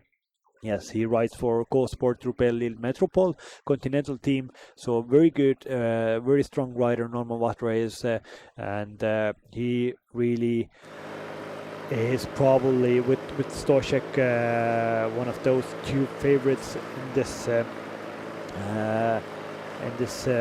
leading group.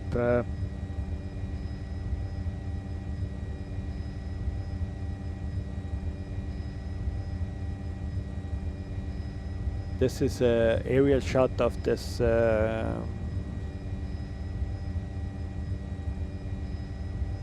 front group. 94 kilometers to go. We don't have the gap at the moment, but it is pretty substantial, but commercial.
Hello, we are back from that quick commercial break, and pictures now into the front group of the race. 92 kilometers to go in this Baltic Chain Tour 2023. We started off in Tartu, in a southern city in Estonia. For a 199 kilometer journey to Valga, a border city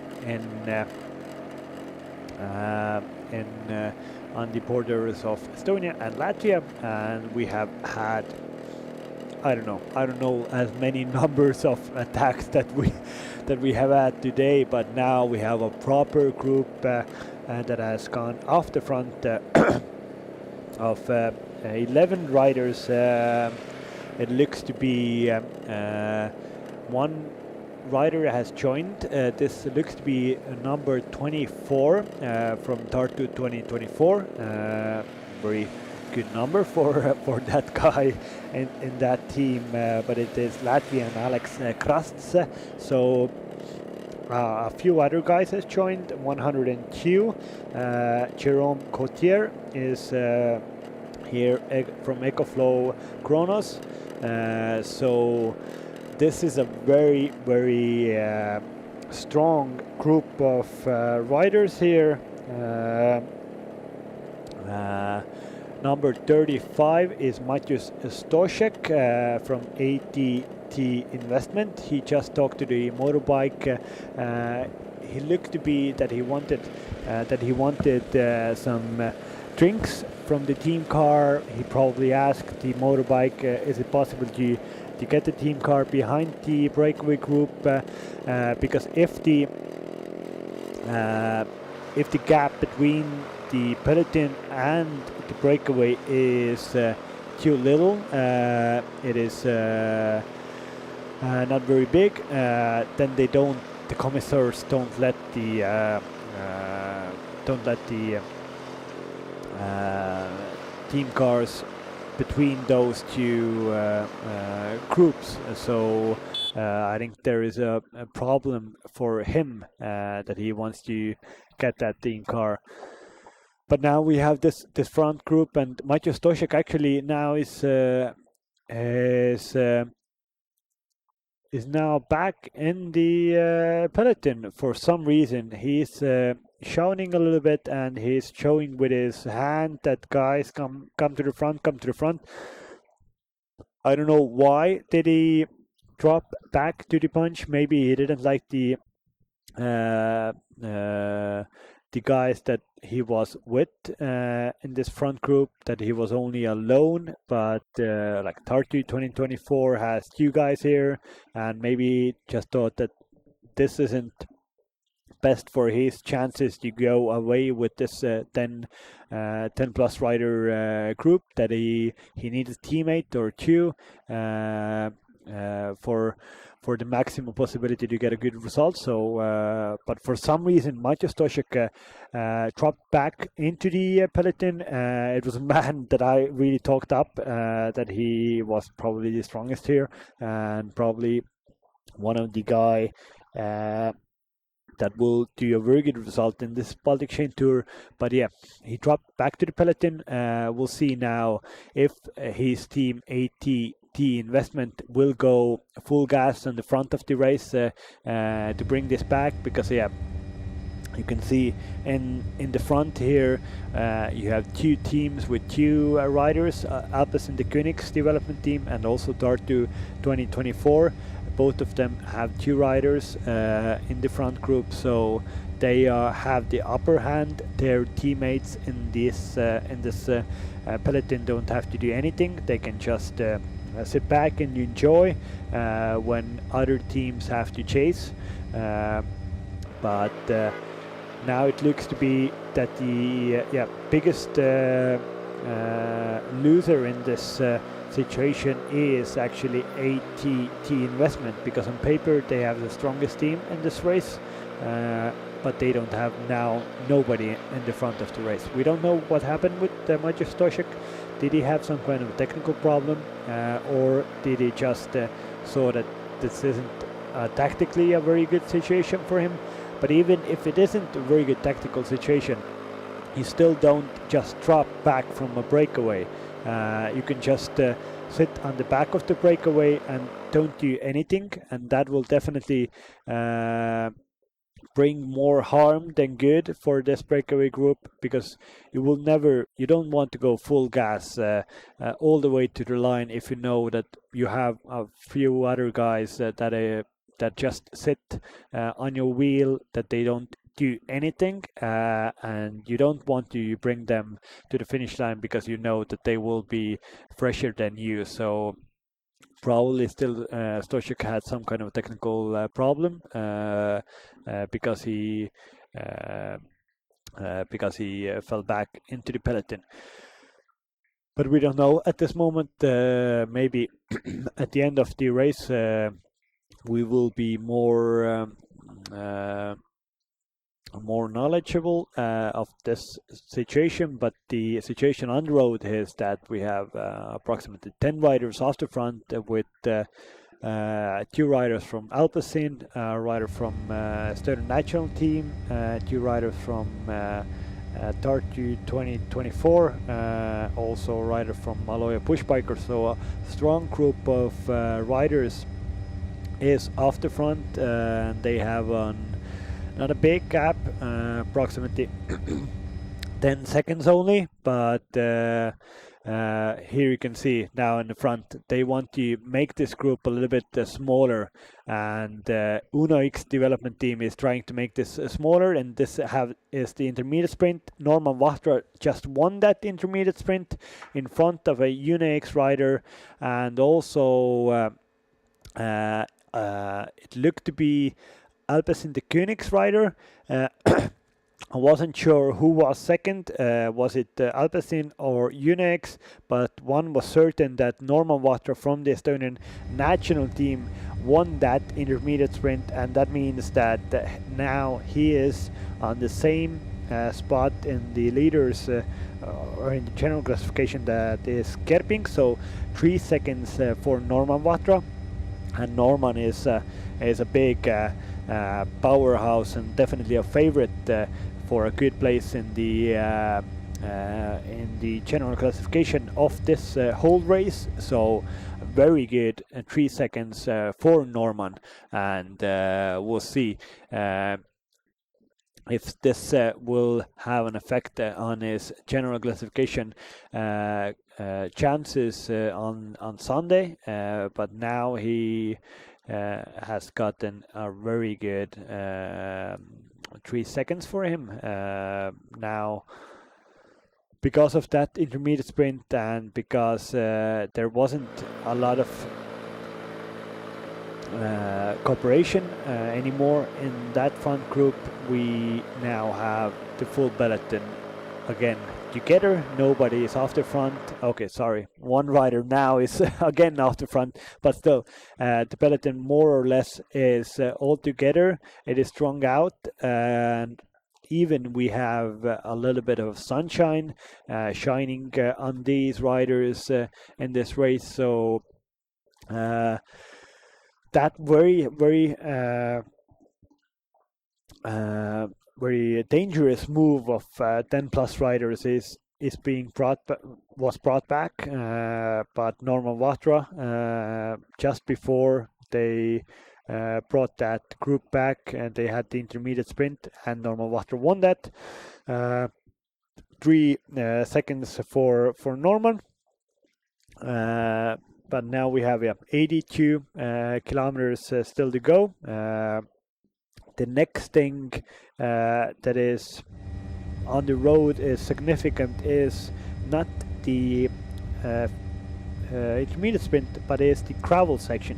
So the gravel section will start 35 kilometers to go. So still, yes, 45 kilometers until then, but still that is the next significant place where we will have something big happen in this race. But here you can see that from here until that gravel section there isn't going to be a calm before the storm. It will be very stormy whole time until that. We have attacks still coming thick and fast from left, right and center. One rider has soloed off the front with a few second lead, but again, this isn't the race to go solo because it's too much or too big distance from the finish to go solo, but of course it's 14 from Maloja Pushbikers. You were here a couple of months ago and had quite a successful tour of Estonia. Now you're back. What's your plans and goals this time? Yeah, I'm happy to be back again because it was a successful day there in Estonia, and I hope they will be the same like 2 months ago. So this is our plan. We are here for try to win the stage, also to do good result in GC. So we will see. There will be 3 stages, quite flat stage. So really good for us. We have a good squad, and our goal is that one. Do you already have a leader for you, or are you just gonna see how the race goes? Yeah, I think we can go for me or for Roy if there is a sprint, but we will see the first day how he will be the strongest, or he will be the the most in front in the GC. But in the end, we have also a strong team to be in the break in a group or whatever. So we will see also out of the first stage. There will also be a short gravel section today. What do you think about that? Yeah, I saw the video from the organization, and okay, it's look not so dangerous or so hard, but we have to take care about that. So be in the front there, it will be one of the most important points of today. Okay, but I wish you best of luck. Thank you so much. Grazie. Thank you.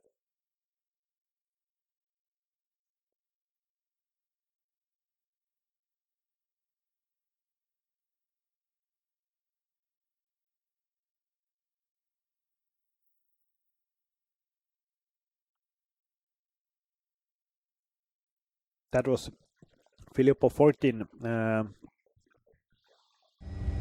very experienced Italian cyclist for Maloja push bikers, a continental team.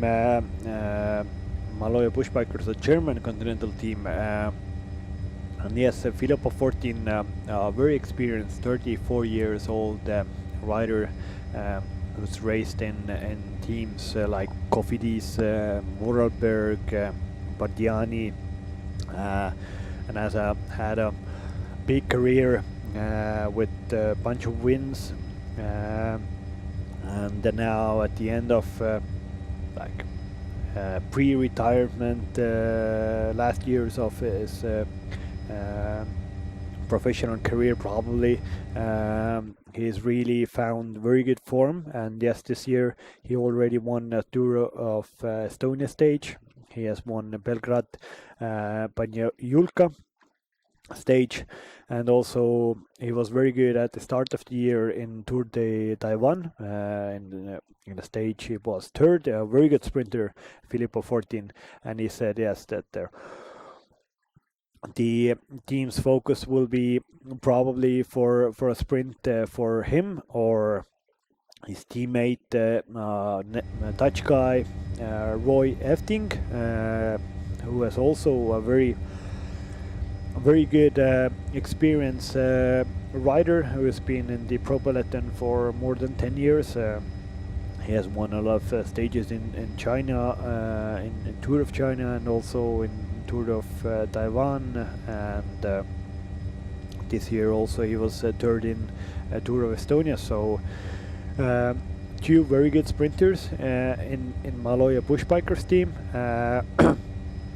So they will have options at the end of today's stage. They will definitely try to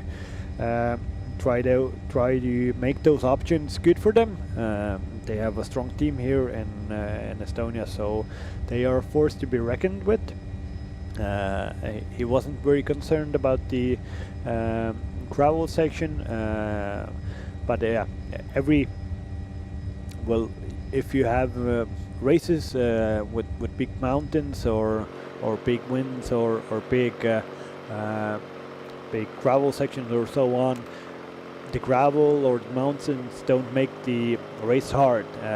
The race hard is being made by other riders who make it hard. So still, if the gravel section will be full gas from entering into the gravel, on the gravel and coming out of it, then it will still have a big effect on this race. But here we have a big effect on the race going on.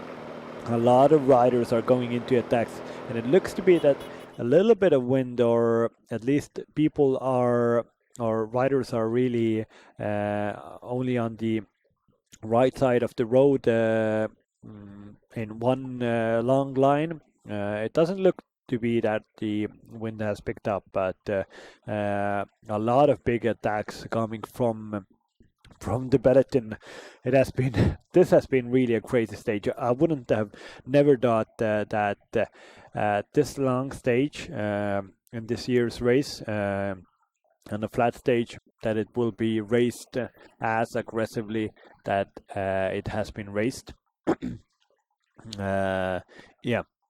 77 kilometers to go, almost 130 kilometers already raced, but it doesn't seem to be that guys are getting tired of attacking. It looks to be the opposite, and now we have again a few, like 15 guys rolling off the front. We have 2 riders from Maloja Bushbikers, a team that I just talked about, a team that whose leader just had an interview, or you were shown the interview before the race. Filippo 14.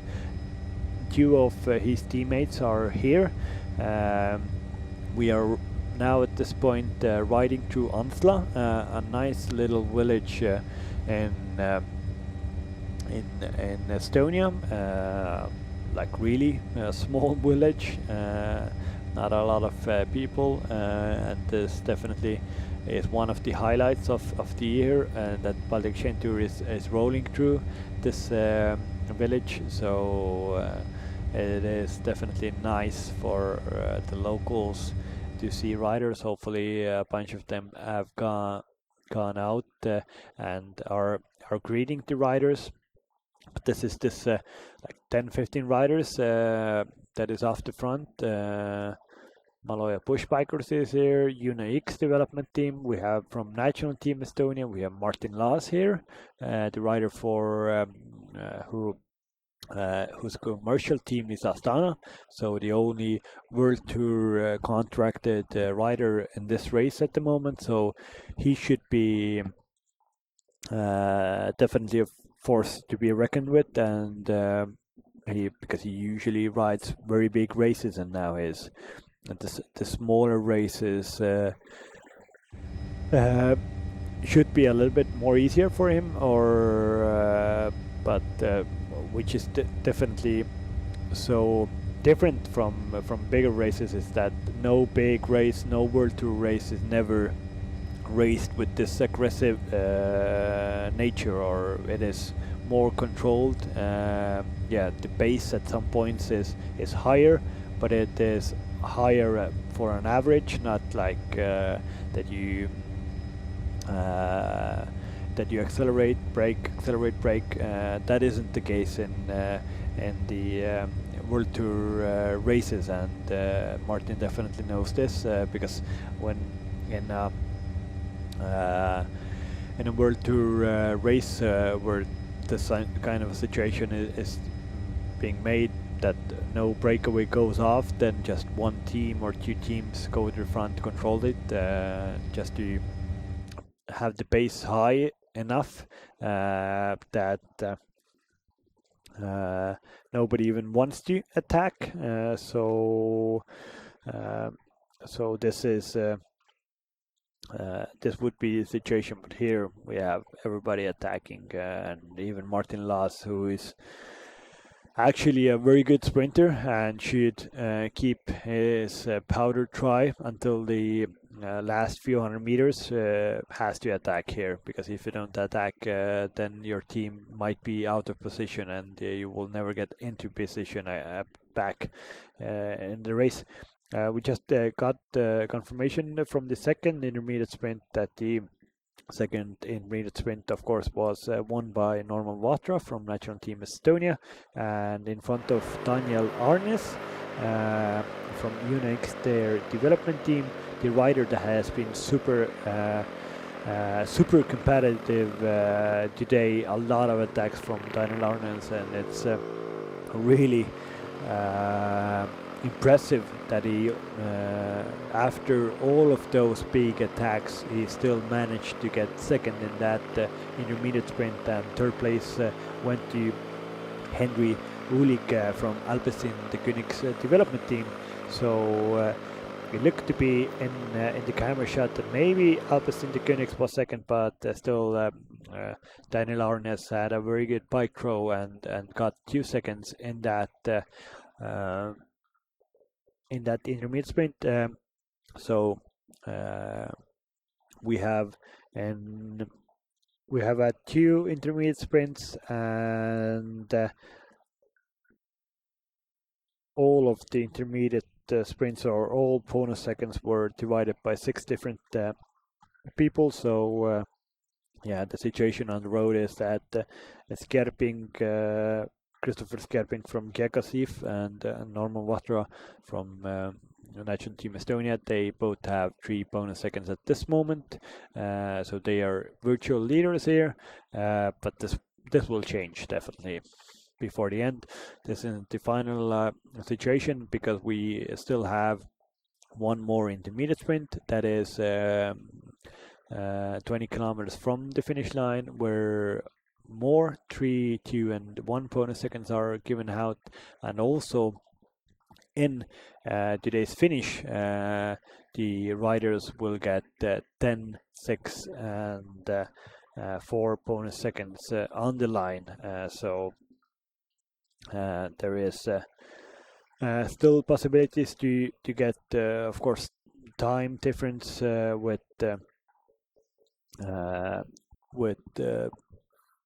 bonus seconds, but of course it's possible to get time just when you put some time into other riders. So that is the best way to do that, and I think we have a good possibility for the end.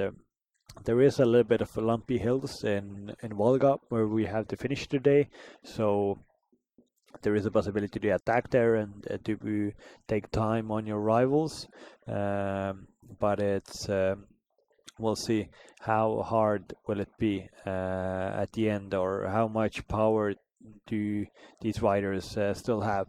But this is a good, like, almost 20 riders group getting away here.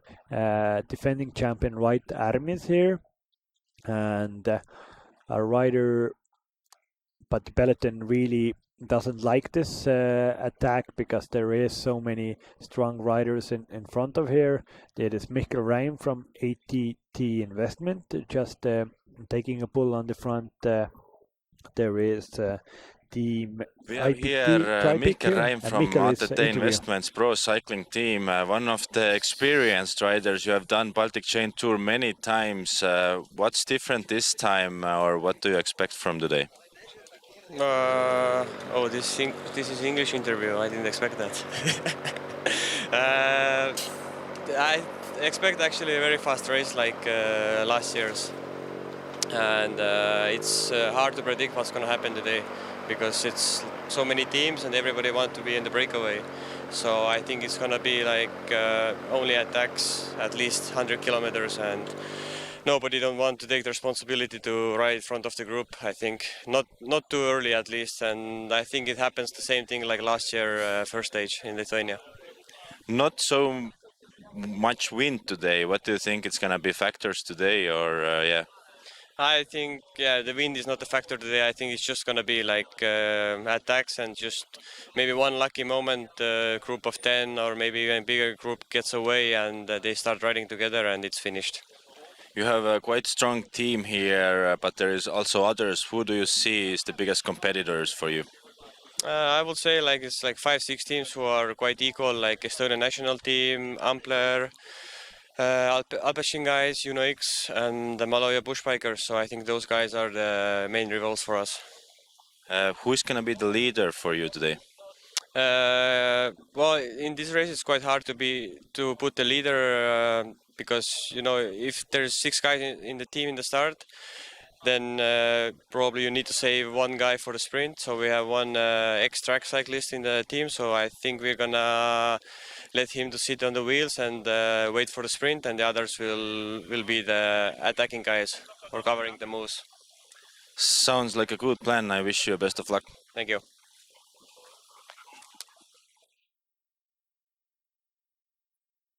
And that was Estonian Mikkel Reim from ATT Investment. I would say that his interview was spot on for today's stage, because he told that super attackive start for today's stage, at least 100 kilometers. That nobody gets away, nobody wants to control the race as a team. and this has just been the case in today's race. And he said that at some point it might be that the 10 rider plus group gets away. They start working together, and then the race is finished. And it looks to be that this might be the situation on the road at this moment, and Michael is part of this 10 plus rider group that is working together, that wants to finish the race. So superb tactics and knowledge from Michael Räim, from experienced Estonian guy in this race, racing for ATT Investment. He said that they have a very good sprinter in their team that they are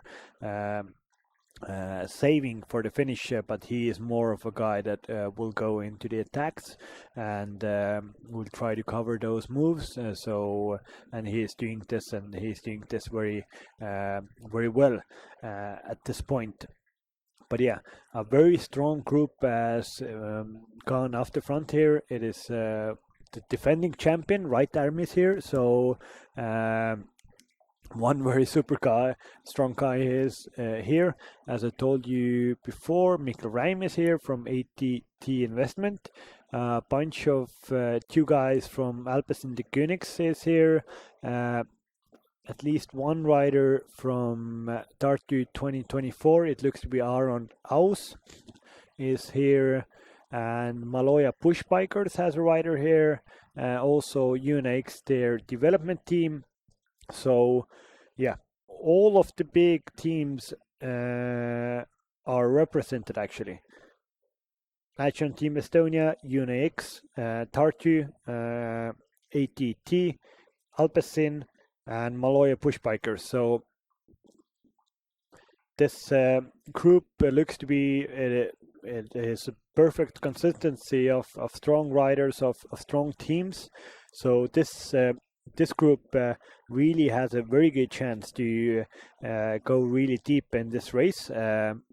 We have 66 kilometers still to go. We don't know the gap still between this group and the peloton, but they are out of sight at this moment. So I would say at least 20 seconds is the gap between this between the breakaway and the peloton. And they are working well here. They're working very well here in this front group, but there is still 3-4 guys at the back of the breakaway that aren't doing anything, that they are just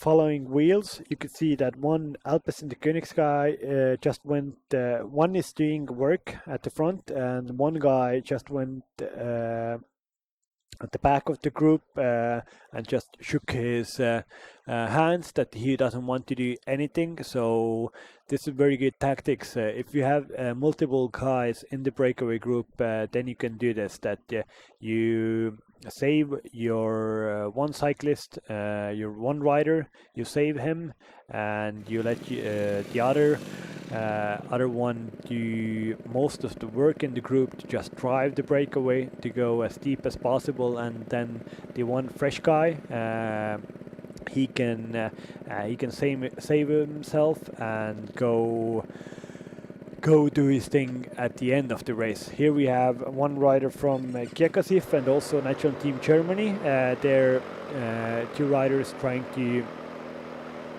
are chasing that breakaway group, but it's definitely very hard to get back to that breakaway group with a two-man group. This is the peloton. You can see at the back of the peloton is cruising. They're cruising because all of the big teams are represented in this front group.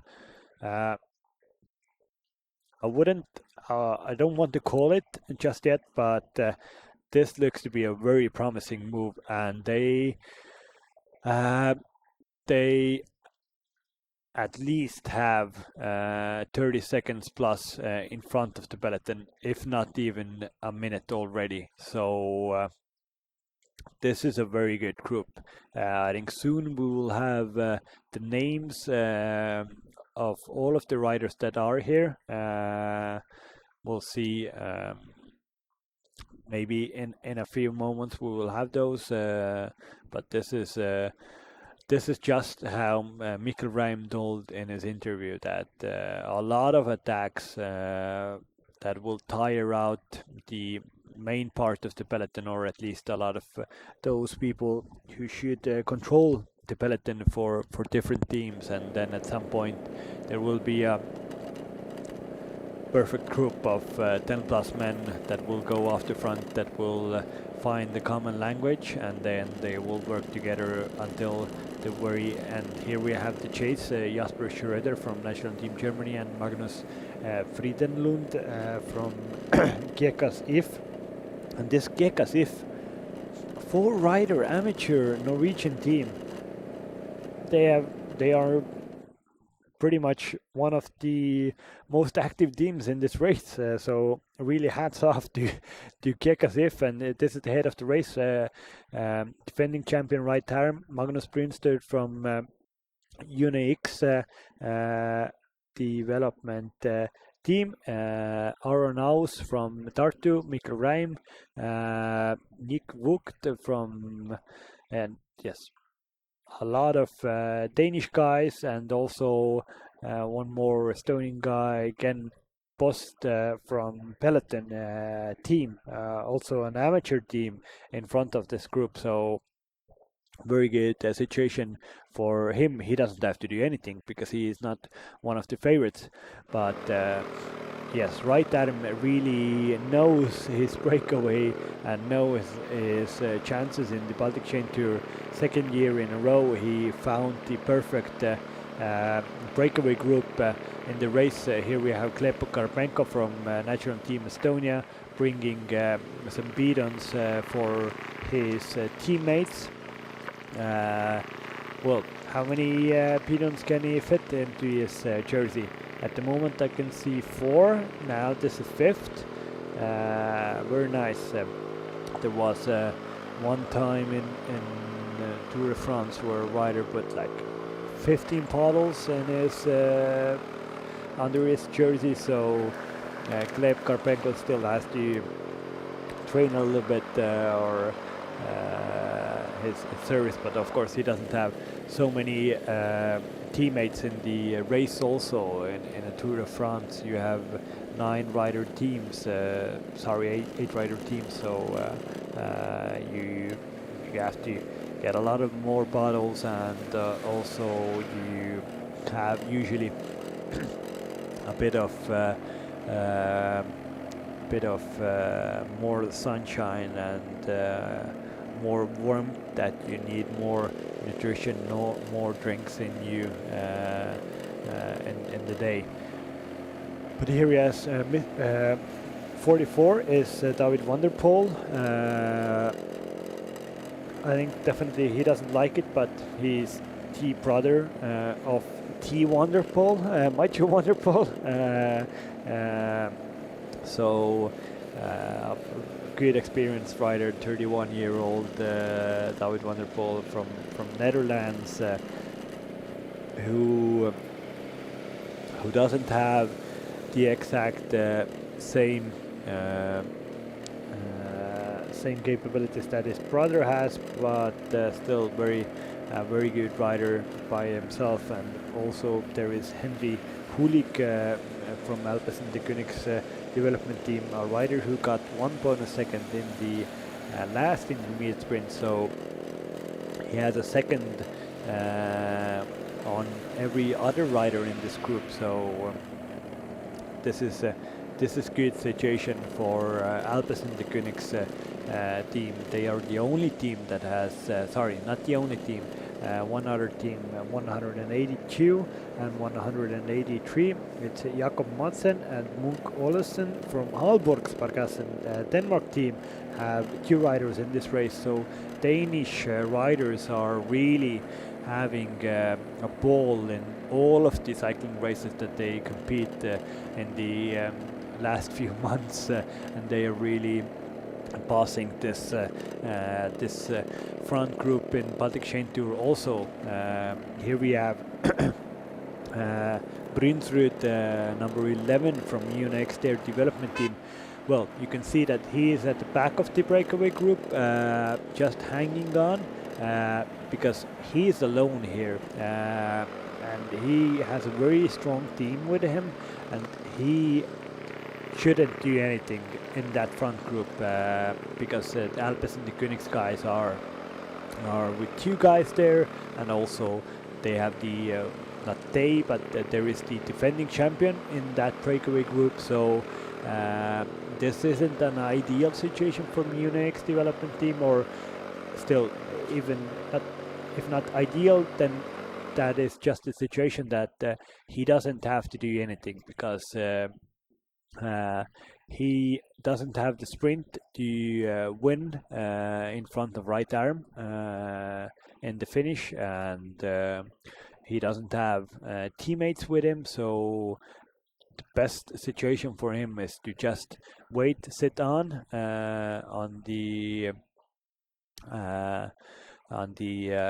back of the bunch and see how long, how deep can he go into the race, and then maybe try to attack from distance to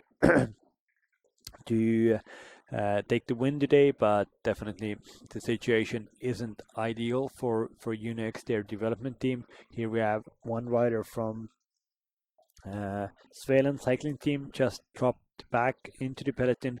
The distance, the time difference between the breakaway group and the peloton is now, it's confirmed, 1 minute and 30 seconds. So this is a very healthy advantage for the breakaway group. It's still, of course, they have 60 kilometers to go, but this is a good chance, a good breakaway group. They are working well together.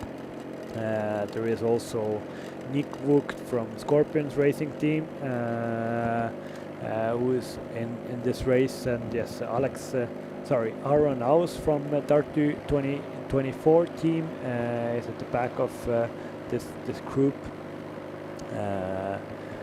and Maloja Push Bikers has Filippo 14 here. Italian Filippo 14 is here, the rider that we had an interview just before, also a superb fast sprinter. Winner of stage in the Tour of Estonia this year, third in Tour of Taiwan, stage 1. Also, in Adria Mobil, GP Adria, second place there this year at the start of the season. So a superb, good sprinter in this race. This is for Maloja Push Bikers. There was a lot of guys in front of the peloton at the back, but they shouldn't do anything because they have their probably the strongest rider that they have, Filippo 14, in the front group here. Here we have Lithuanian Kovalyovas having a little marmalade lunch on the go. Those little marmalades are really good when you're cycling. Good. It's a bit like more thicker than gel, but still has a lot of sugar in it, so a lot of fast carbohydrates, and it's easy to eat, easy to open, so a perfect food on the go on a bike ride. So number 73 is doing good nutrition in this Baltic Chain Tour stage 1, and we just arrived into one little village, one little city in Estonia. Not a lot of big cities in the southern part of Estonia. Yes, Estonia is more habited in the northern part where the capital is. There is more crowded, but here in the southern part, it's your nearest neighbor is a kilometer away, so a lot of privacy here. Here we have the faces of this front group. Some tired than more. You could see the amateur rider for Peloton team 235, Ken Post, was really tired. with this pace is definitely a bit too much for him, but strongly he goes through the motions, goes through and takes a little turn on the front of this breakaway group. And the difference is now 1 minute and 46 seconds now between 1 minute 50 even between this peloton and the front group for the riders, and little feeding station for the peloton. We'll see, 58 kilometers still to go, and the peloton is cruising. This looks to be done, because all of the big teams has a good rider in them. National Team Estonia has the defending champion right arm in the breakaway. Unix, their development team, has their lead rider Prenumeruokite in their Tartu 2024.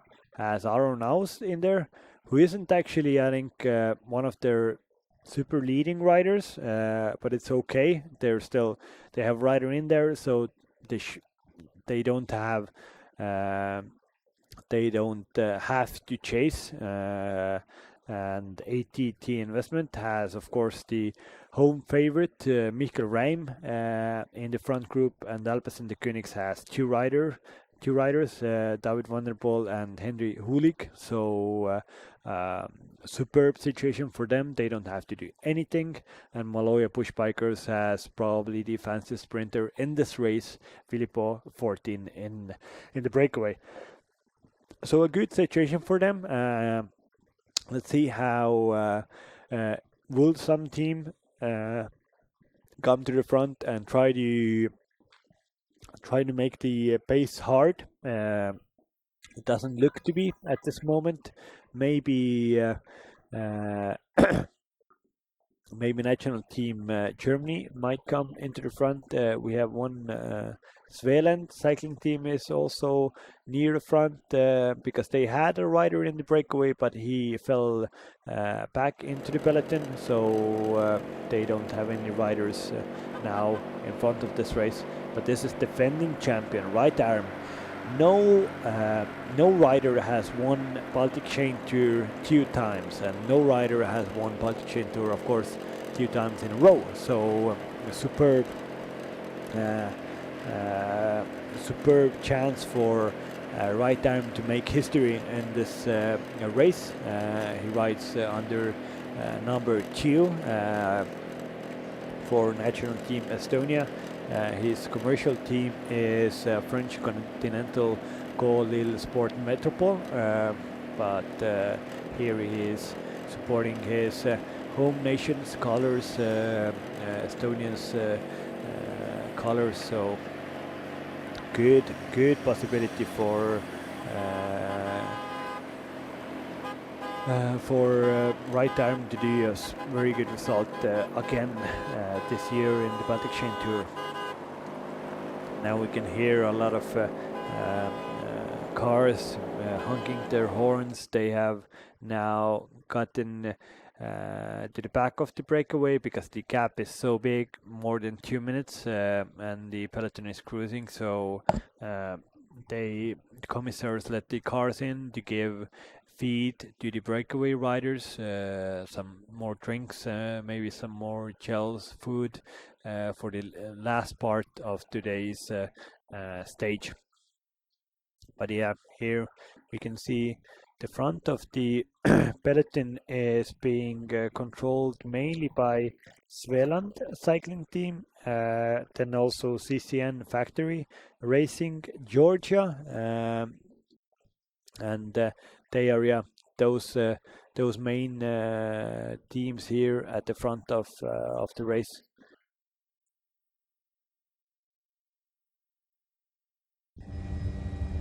Here is a aerial shot of the front of the race, the head of the race. Breakaway riders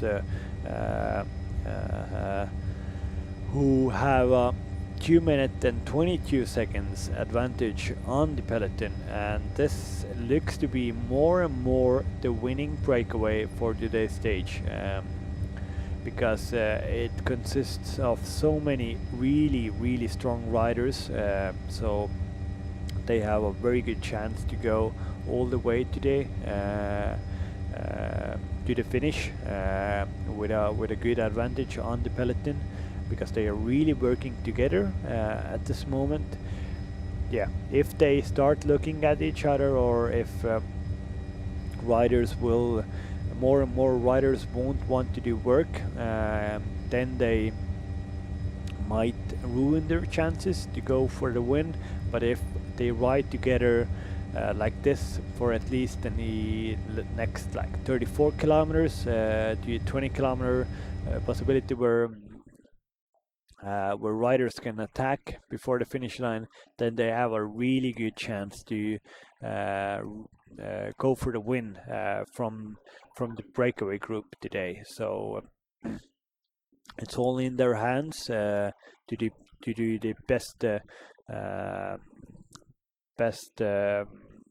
result for them in this situation, and they have a very good situation on their hand. On the right, we have one other team coming to help this peloton, but I don't recognize the team colors of this. There's a bit on the road. Hopefully, everybody. There's very good techniques on the riders. One rider just hopped like and pushed the pedon off the road with his bike wheel. So it shows that probably a lot of cyclocross riders in this group, because they're just so technically better on the bike and can do all kinds of different fun things on the bike. But here at the back, some Estonian amateur team peloton team riders, 231 and 233. They are enjoying riding in the back of the bunch, just holding their powder dry and trying to get to the finish as fast as possible, and with as less of energy wasted as possible, because 2 hard stages are still left in this race when we reach the finish line today. So we'll see. But yeah, this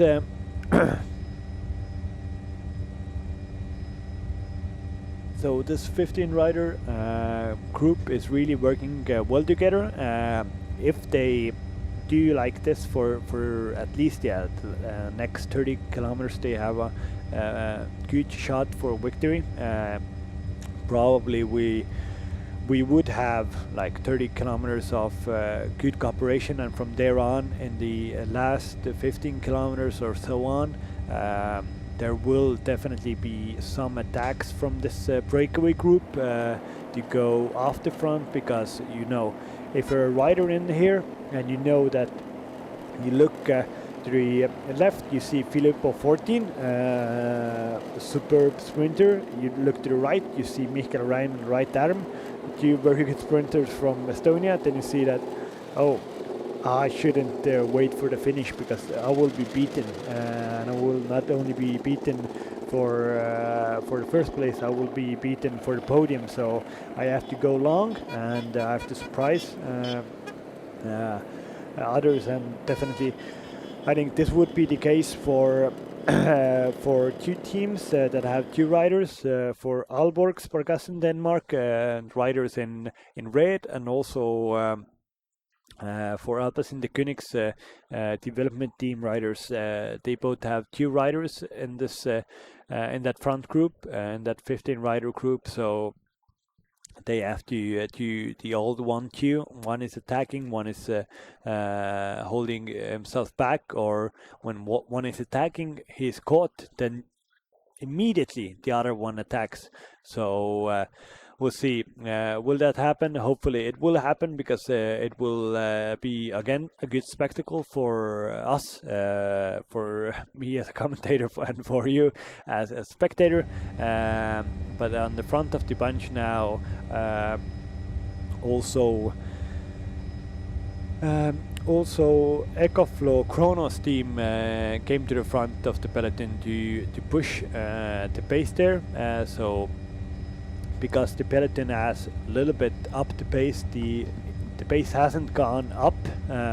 It stays. It has been staying around 2 minutes 20 seconds, but it hasn't been. It isn't going down also. So it's tough for the peloton. They really have to go very, very fast to get this breakaway back, because this breakaway consists of a lot of good riders, and they are working well together. And 15 rider breakaways is a bit too big and too strong.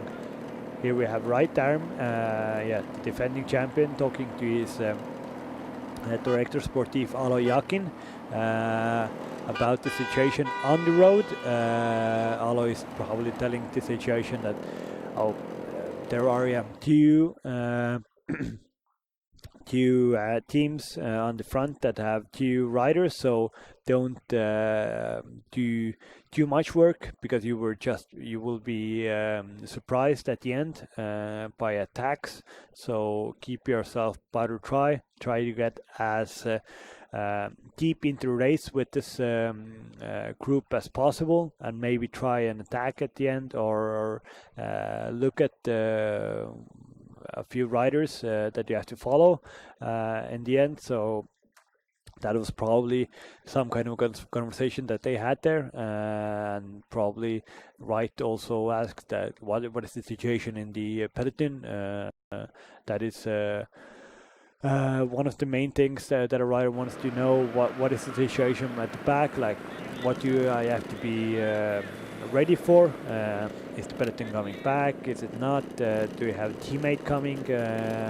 So those are all of the conversations that you as a rider have with your director sportif in the race, and also in this race. In a smaller race, radios are prohibited, so the riders don't have team radios on, so they don't get 24/7 announcements from their team cars. So they are, a lot of the time, they're in the unknown. They don't know the difference between the groups. They only get info from the side of the road, from maybe a senior on the side of the road who is giving out food.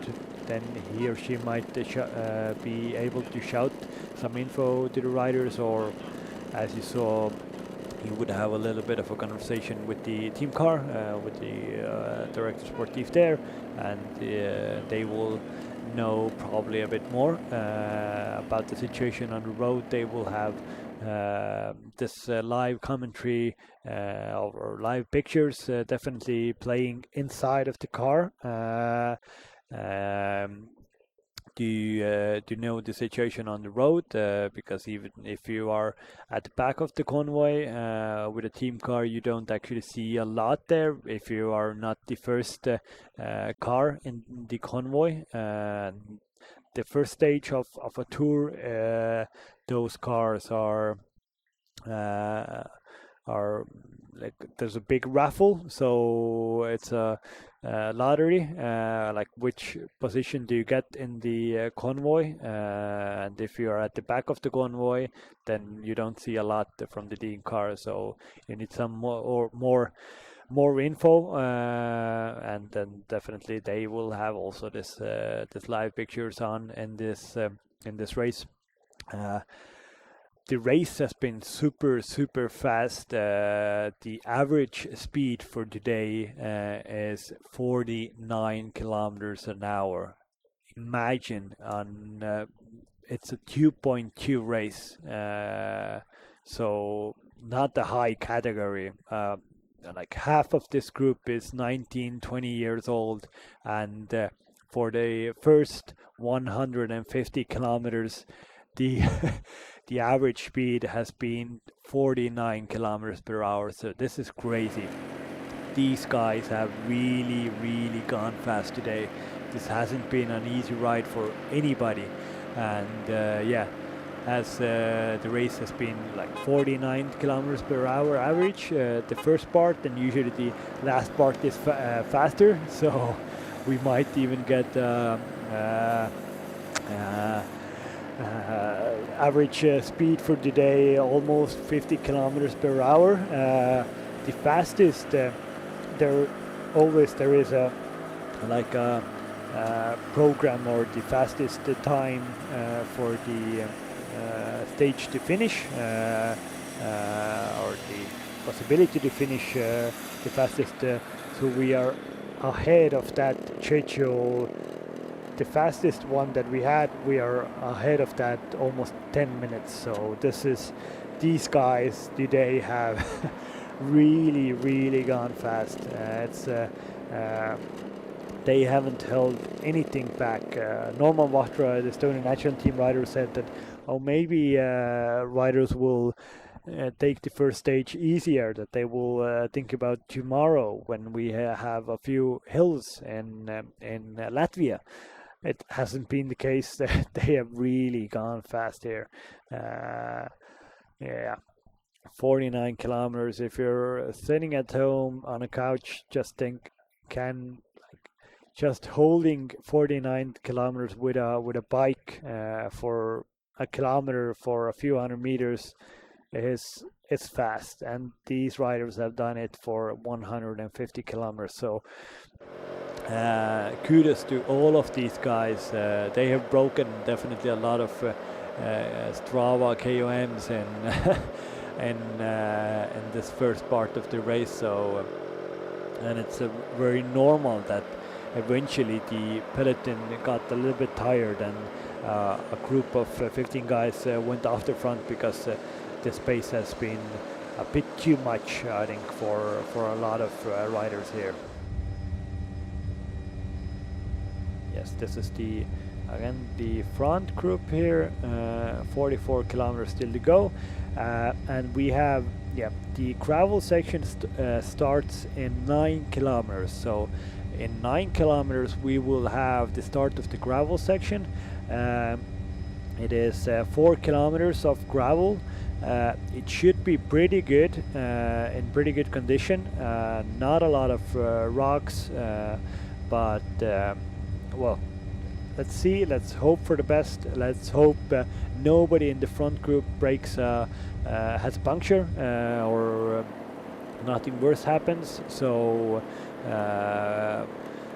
but it will definitely they will ride with pace that gravel section, because everybody wants to be a little bit more to the front in the gravel, because if you're at the back of the bunch, then you can't choose your line, or if there is a bigger rock, sharp bigger rock, then you don't see it if you're behind somebody. So you have to you are not able to react to a situation like that. So it's always better to be on the front in the gravel section, to choose your own line, to be safe of miscellaneous rocks or parts where it's very slippery and so on. So yes, definitely a bit of a fight of a position for the front of the bunch. Well, in the breakaway it's not that bad, but in the peloton it's definitely a bit harder. The Unix development team rider now was really searching for his car for a long time, but it was actually already behind him. Now he got to change pedons with his team car, and maybe also a little chat, like what is the situation. At first we saw that he didn't do a lot of work here, but now he was relaying in front of that group. Ask something. Unfortunately, I don't speak Norwegian, or so I don't. Even if I could hear, I couldn't translate that to you. But there was something talked between Brinsrud and his team TS, but not a lot. More focus was getting on new drinks, and that is really important also. Now we have peloton rider also getting drinks. This is a perfect situation before before the gravel, before the last parts of the stage, to get your drinks, your food in, because you don't want to go to the back of the bunch when everybody is already attacking and so on. So it's a good situation. We have right arm here on the. He just went back to the bunch, back of the bunch, just holding his legs a little bit more pressure, trying to do as less as possible, to be as fresh as possible for the last kilometers of the stage. As this was Ken Post from Estonian amateur team peloton here, 235. 45 is Henry Ulik from Albertsen de Koenigs Quickstep team. Also we have Aalborg Spargassen Denmark team, 182 in front of Post here.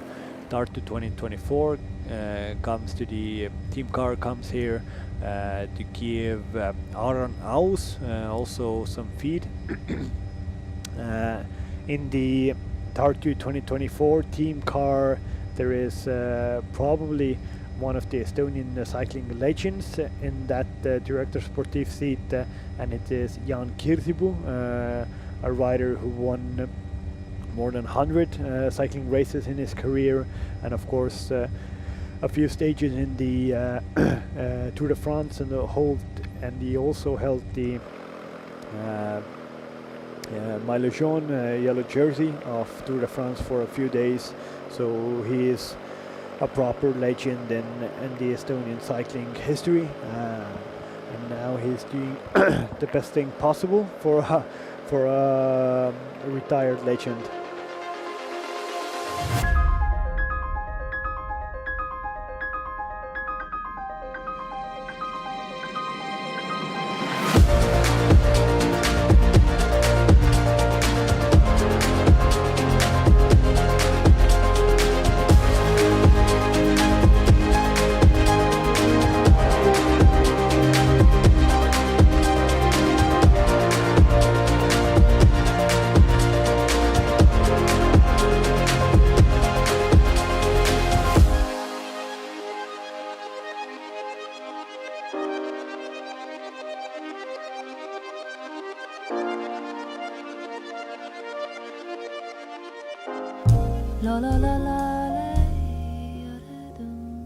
Mis sinagi ood meie kiike jääle, mis sina ägad meie hälli kiike jääle, kiikegi jääb kinda vaida kiike jääle, aluslauda ande mida kiike jääle, älli häida säde paelu kiike, mis sinagi ood meie kiike jääle, mis sina ägad meie hälli kiike jääle, kiikegi jääb kinda vaida kiike jääle, aluslauda ande mida kiike jääle, älli häida säre paelu kiike. La la la la la la la la la la la da da da da da la la la la la.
that was.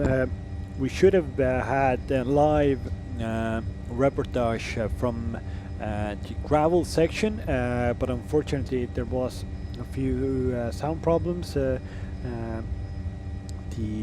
team will try to fix that, and hopefully we will get some good info, good intel from the gravel section. But now the situation on the road looks to be pretty much the same that we had before the commercial break, that we have a 41 kilometers to go still. 15 man breakaway. Now back live here.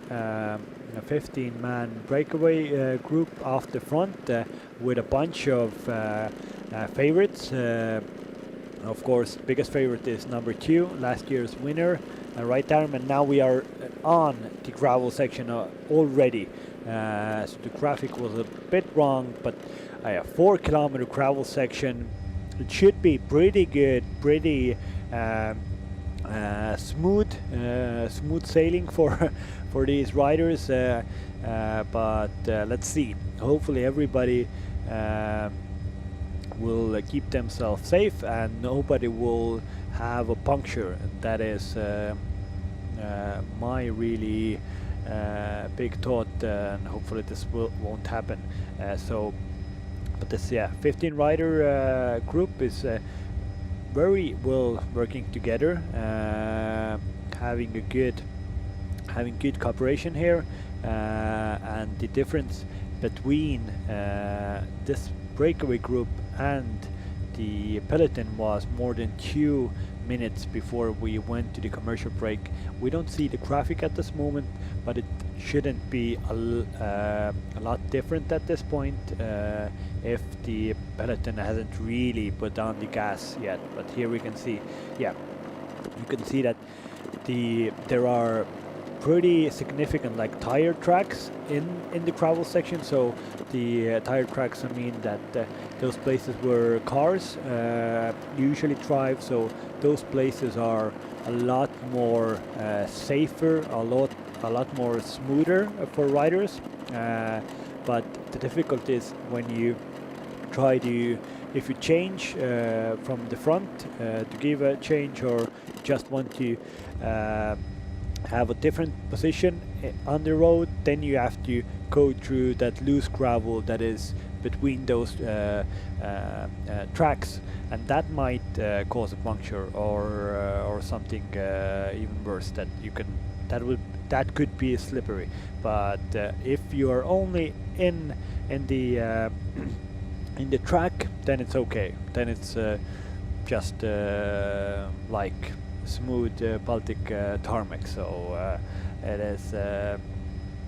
it isn't very bad, and of course for all the Baltic guys here it is very common to ride on gravel sections. But Mikael Räim here is had a change, and I don't know if he went sleeping or what, but he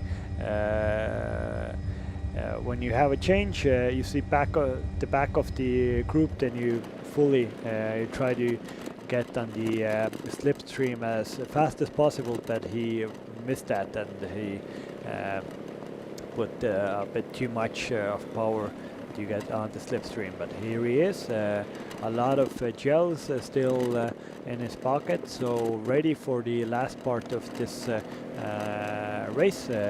Mikael Räim, he rides with a nice mullet. He's a very stylish rider. Born and raised in Saaremaa, in one of the biggest island of Estonia, and he has had a pretty good long career. He was also at some point in Israel Startup Nation before it went to be in World Tour team, and before that in Amore Vita. He had a very successful campaign in the French amateur field, where he raced with the Team Pro Immo Nicolas Roux. Here we see some kind of a problem for peloton rider Ken Post. It looks to be that he had a, unfortunately, it looks to be, no, some gear problems. I thought that that he had a puncture, but still, he's still looking down on the bike. It looked to be that he had gear problems, but I'm not certain. He is still looking at his bike.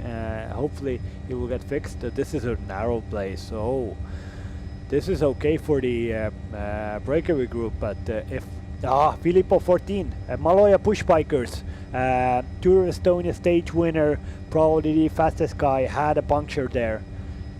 There was a problem for Maloja push bikers, Filippo 14. And this is very bad for Maloja push bikers. We will probably see him in a few seconds. But yeah, Filippo 14 had a puncture in this gravel section, and one of the favorites in this front group had a technical problem here. Hopefully he gets his bike changed or his wheel changed in no time, and he can. It's hard to come back here alone.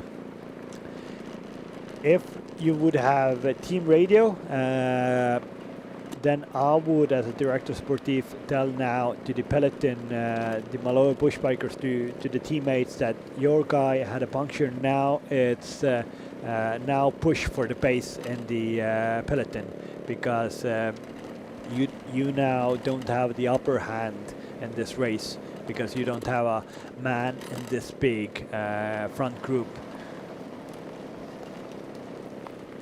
And the gravel is finished, so we had one problem, no, I think two problems still. Ken Post from Peloton is also missing from this front group. So yeah, Ken Post and Filippo 14 had problems in the gravel section.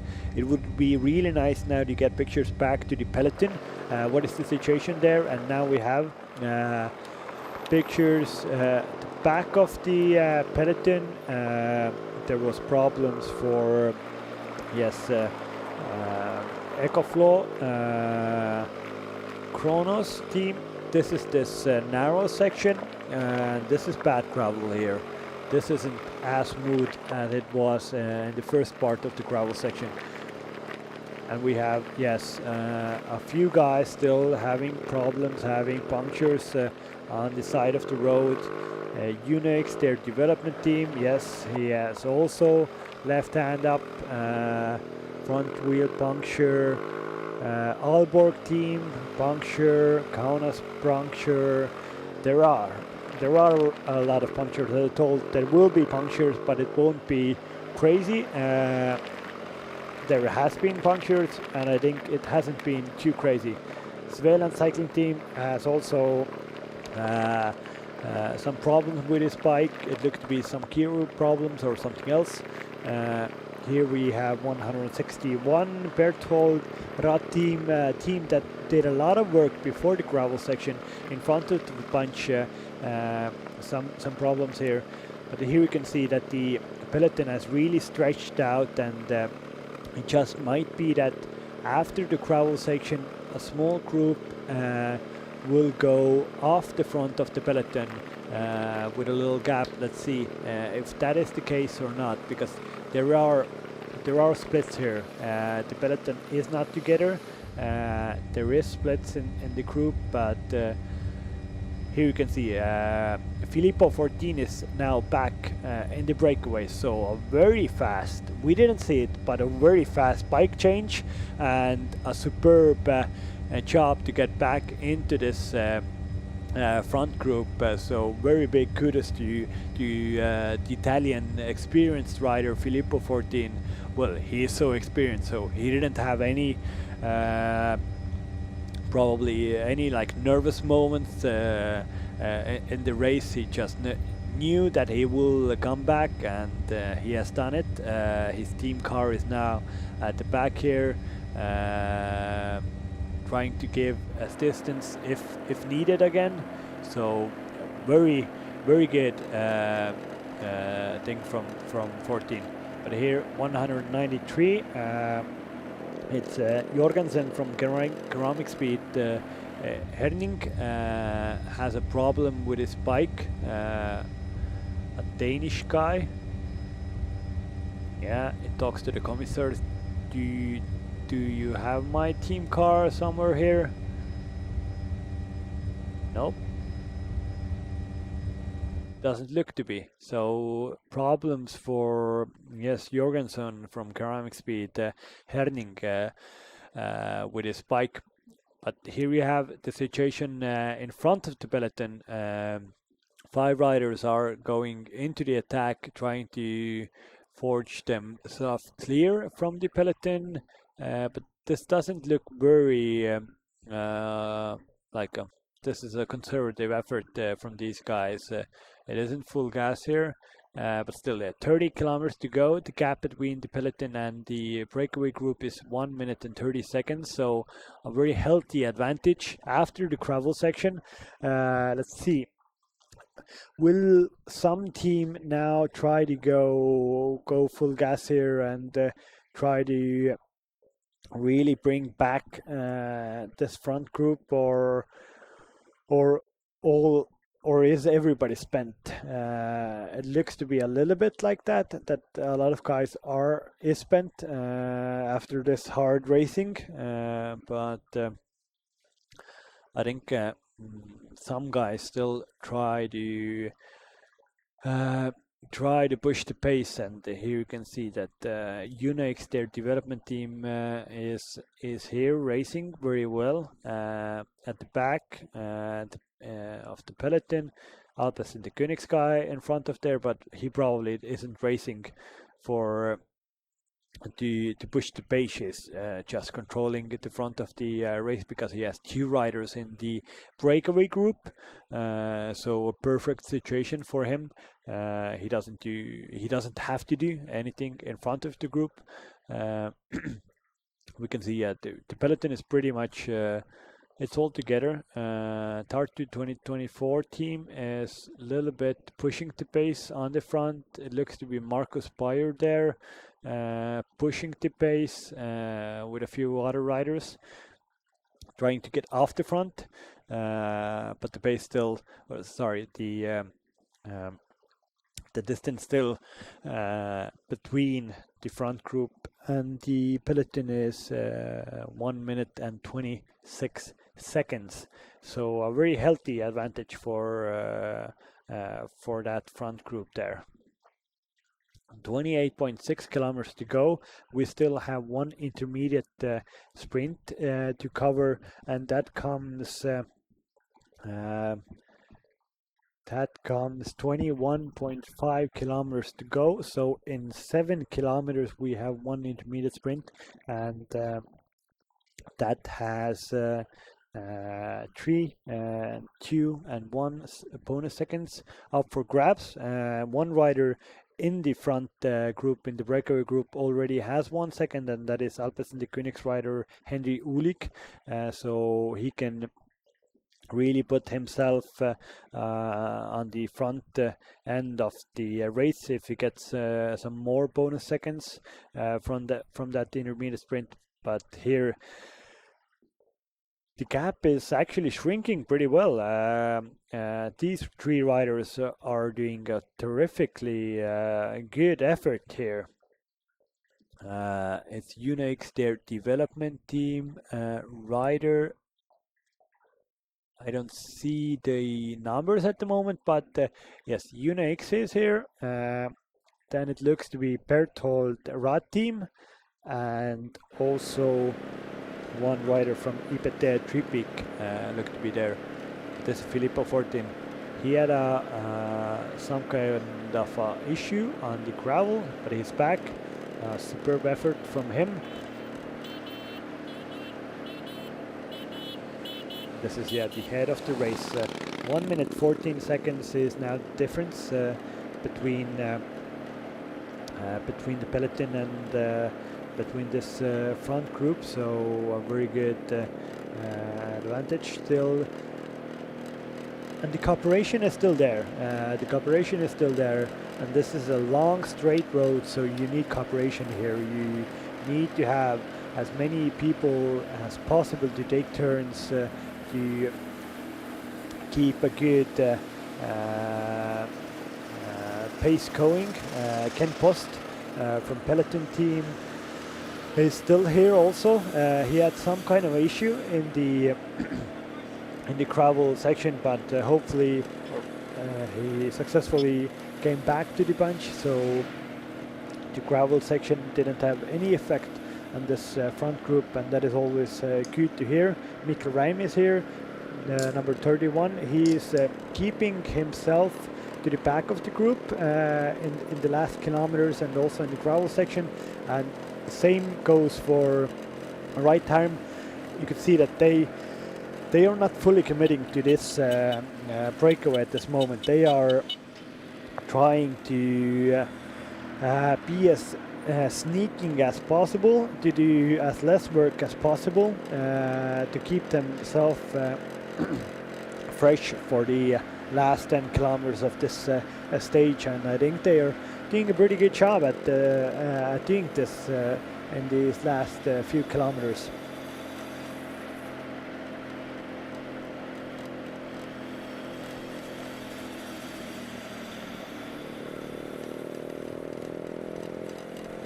This is textbook breakaway riding. Superbly doing efforts here. It's called like carousel, or yeah.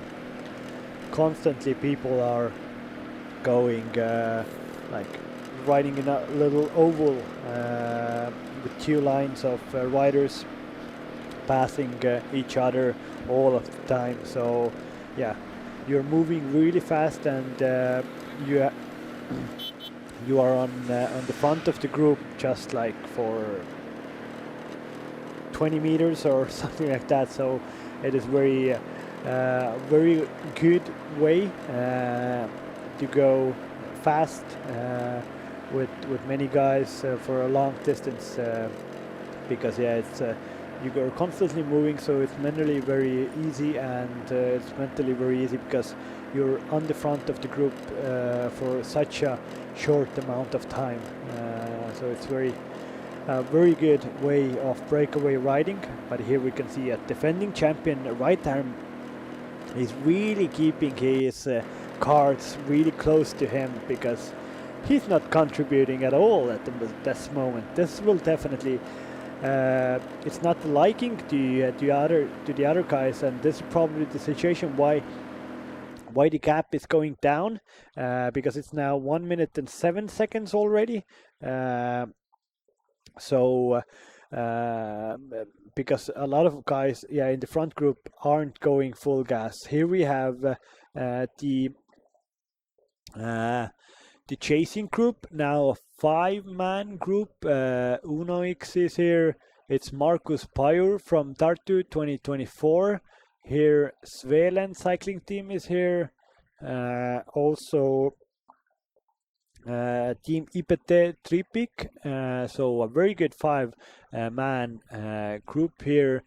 But it looks to be that the main driving force here is the UNX, their development team rider, and he is going really like a lot longer turns on the front than the others, and you can see that he is really pushing the pace here, and if you look behind them in front of the peloton, then that is splitting a little bit also.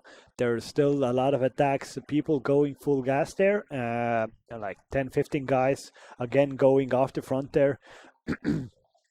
So this is proper racing here. 23 kilometers to go. So for the front group, yes, now the intermediate sprint, I just wanted to say that Filippo 14 against Right Arm in this intermediate sprint. It looks to be, I think it was, yes, Right Arm probably looked to be won that. So 3 seconds to Right, 2 seconds it looked to be to Filippo 14, and third looked to be 1 won Alpes in the Königs guy. So I didn't see, was it Henry Ulik or was it David van der Poel? If it was Ulik and he got again 1 second, then he now has 2 bonus seconds. So good situation for Ulik, but probably they have to more or less try to put their multiple cards into play, and they should more attack than just wait for the finish. As you could see that Filippo 14 and Right Arm are faster sprinters, and you just can't go to the line with them. You have to attack from far. So this is the 5-man chasing group with a Unix rider, Sveland the rider, Tartu-24, Markus Bayer, IPT, and also one other rider. And here we have the peloton that is training a little bit, and yeah, they are a spent force here. You could see there is not a lot of how do you say it politely, not a lot of enthusiasm at the front of the peloton at this moment. This is also the finish line, so in 20 kilometers this is also the finish line.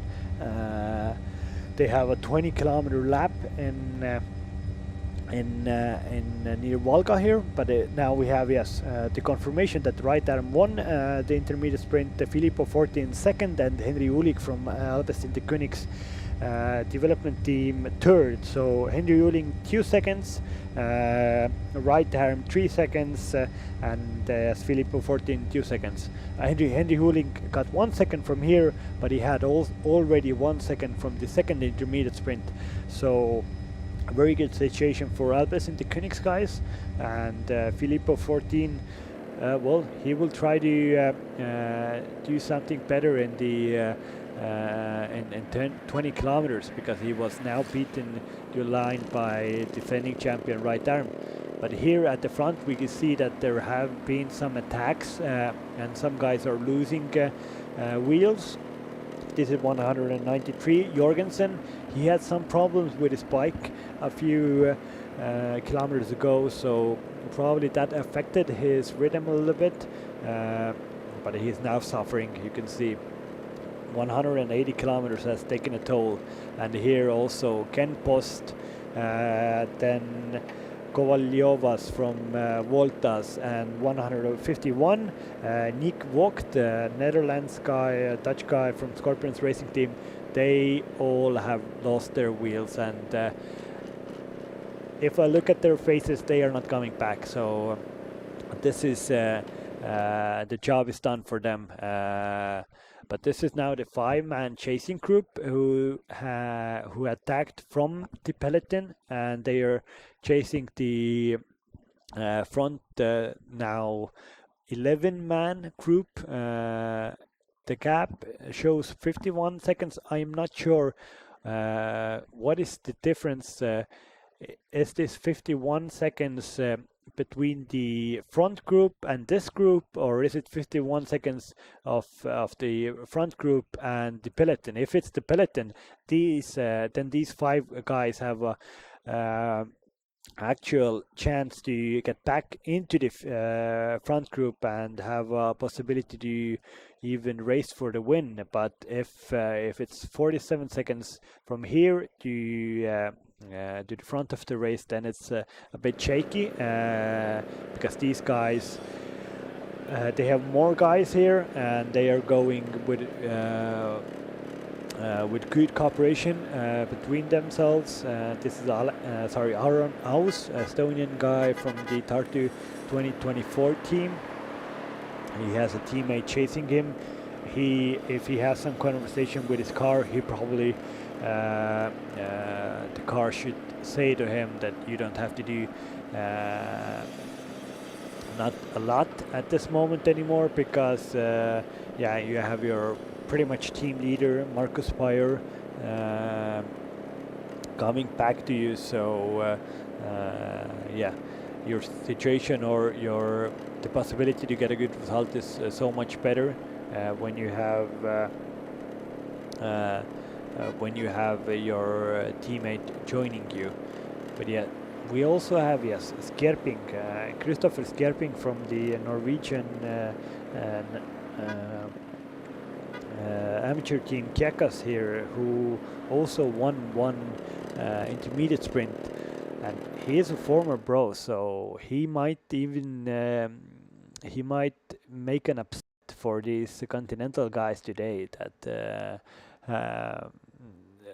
how do you say that? Form is temporary, but class is forever. So I think that really goes for Christopher Skerping, who has a lot of class in racing bikes. So he will have a good shot for the win at the end of this race. And of course, I think Mikkel Rein hasn't done a lot in the last bunch of kilometers, and he didn't contest the intermediate sprint also. It's interesting to see that maybe he will have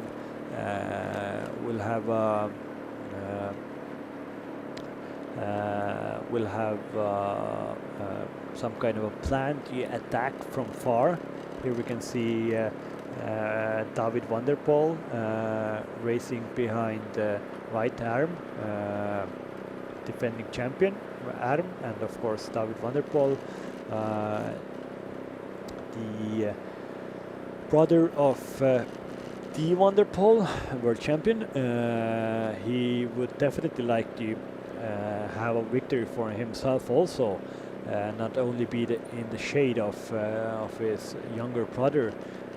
But let's see, will that happen or not?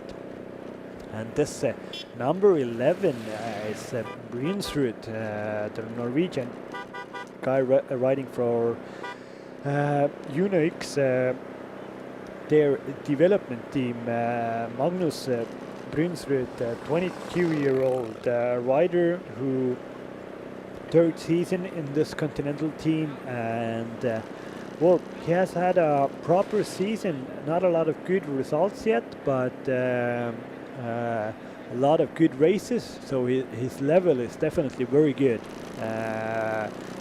He rode the Alp Isère Tour, also Tour of the Alps, and yes, he knows these roads because actually in 2021 he was 9th in the BALTIC Chain Tour, so he has all of the possibilities to go for the win today. But now we have 2 time caps, and you can see that 45 seconds to that 5-man chasing group, and 2 minutes now to the peloton. So probably the peloton doesn't have a chance today anymore. Their stage win and probably the general classification win is also gone, because a 2-minute advantage in such a short tour as a 3-day BALTIC Chain Tour with not big mountains is a very big advantage for to keep it or to protect your jersey if you get the jersey. So the peloton, you can see that they don't have any teams that want to chase that front group, because all of the big teams have riders in front of the race, so they don't have the obligation to chase. So but the 5-rider group that has 41 seconds behind the breakaway, they still have a chance to get back to the front group if they start messing around. So there was 10 men still left in the front of the race, and they will definitely start attacking at some point. And if the attacks aren't very if the first attack doesn't go away, then it's brought back. then more attacks come, and then in between the attacks nobody wants to do any work because the cooperation is being killed in the front group. So there would then be a possibility for these two groups to merge. And here you have those guys who got dropped from the front of the race. Those 4 guys are now together with these 5 guys, and they're doing cooperation to get back to the front group. So this is a good group of 9 riders, but yeah, of course, I think the 4 riders at the back of this group, they aren't in very good situation to do huge pulls on the front. But this Jorgensen, 193, he has some kind of a bigger problem here. His hand was up like really fast. Yeah, I think he's cramping. It looks to be 14 kilometers to go. Not a perfect place to cramp, but there is never a good place to cramp. So, but this group is going good. Number 12 is Daniel Arnes. He has rode like a Viking today, like a proper Viking. He has a teammate in the front. He isn't doing anything because he has a teammate coming. So very good situation for UNX, their development team. They have 2 cards to play soon. Alpes and the Königs guys have to work here because they don't want UNX and Tartu 2024 to have 2 guys in the front group also. So, but this, number 11, Prenumeruokite, I think there is an imminent attack coming from him if the 9-man group is catching these guys.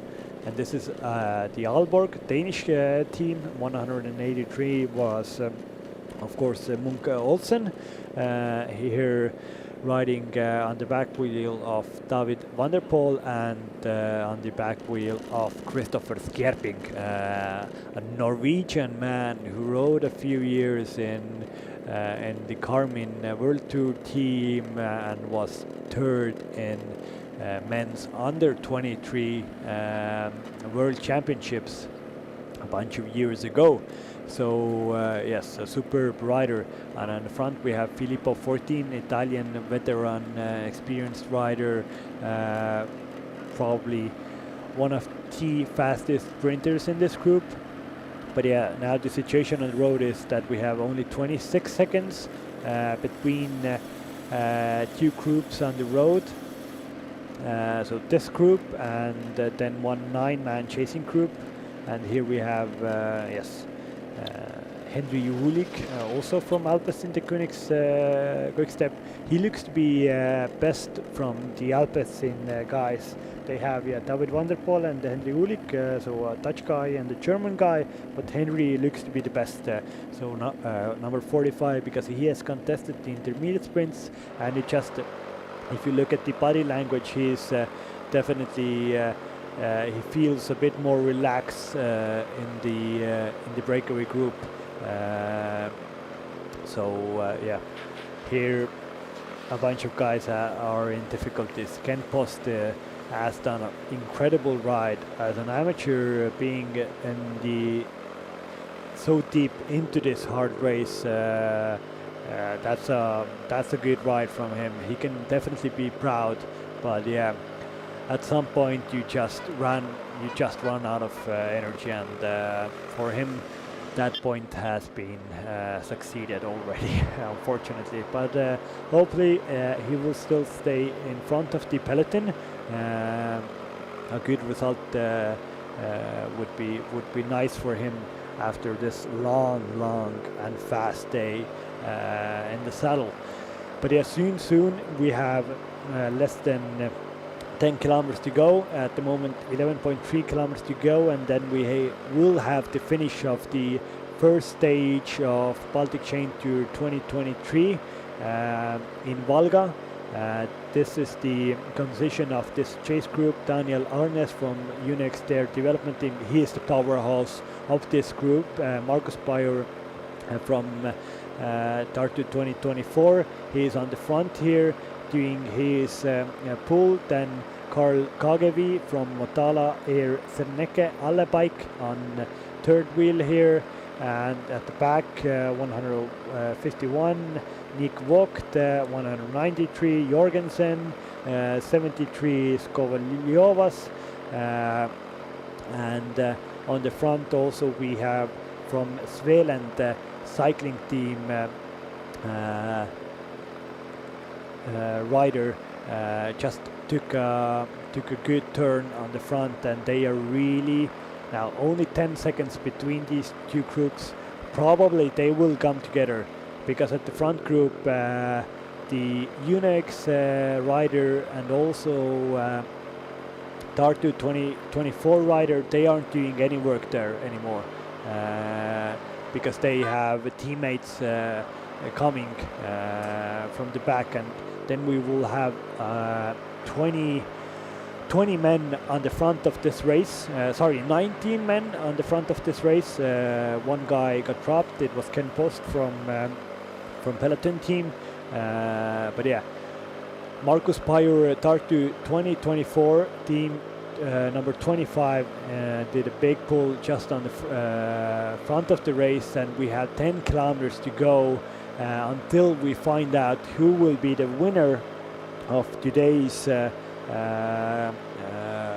first stage of Baltic Chain Tour 2023. An amazing race that we have had today. The first 150 kilometers were raced with 49 kilometers average speed.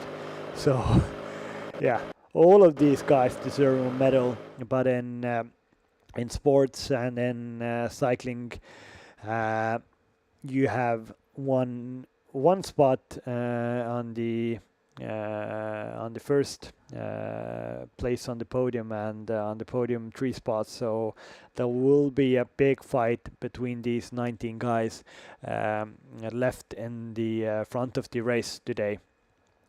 With 9 kilometers to go, a right hand turn, and then one big long straight, and then again right, and the finish is atop a little hill.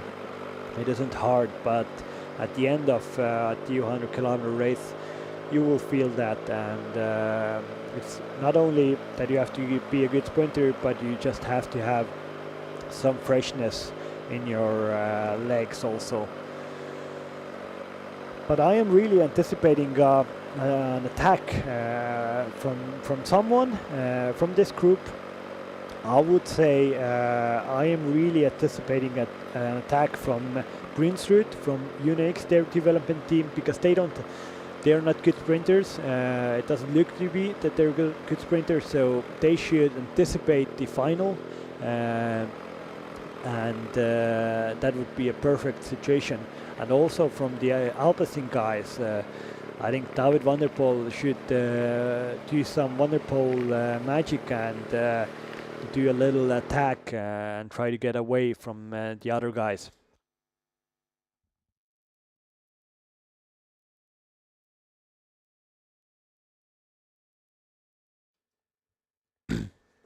Eight kilometers to go. The situation is really becoming very tense. The peloton is fully out of play because the gap between the peloton and the leading 19 riders is more than 2 minutes. So we will have certainly the today's stage winner coming from the breakaway group. They went away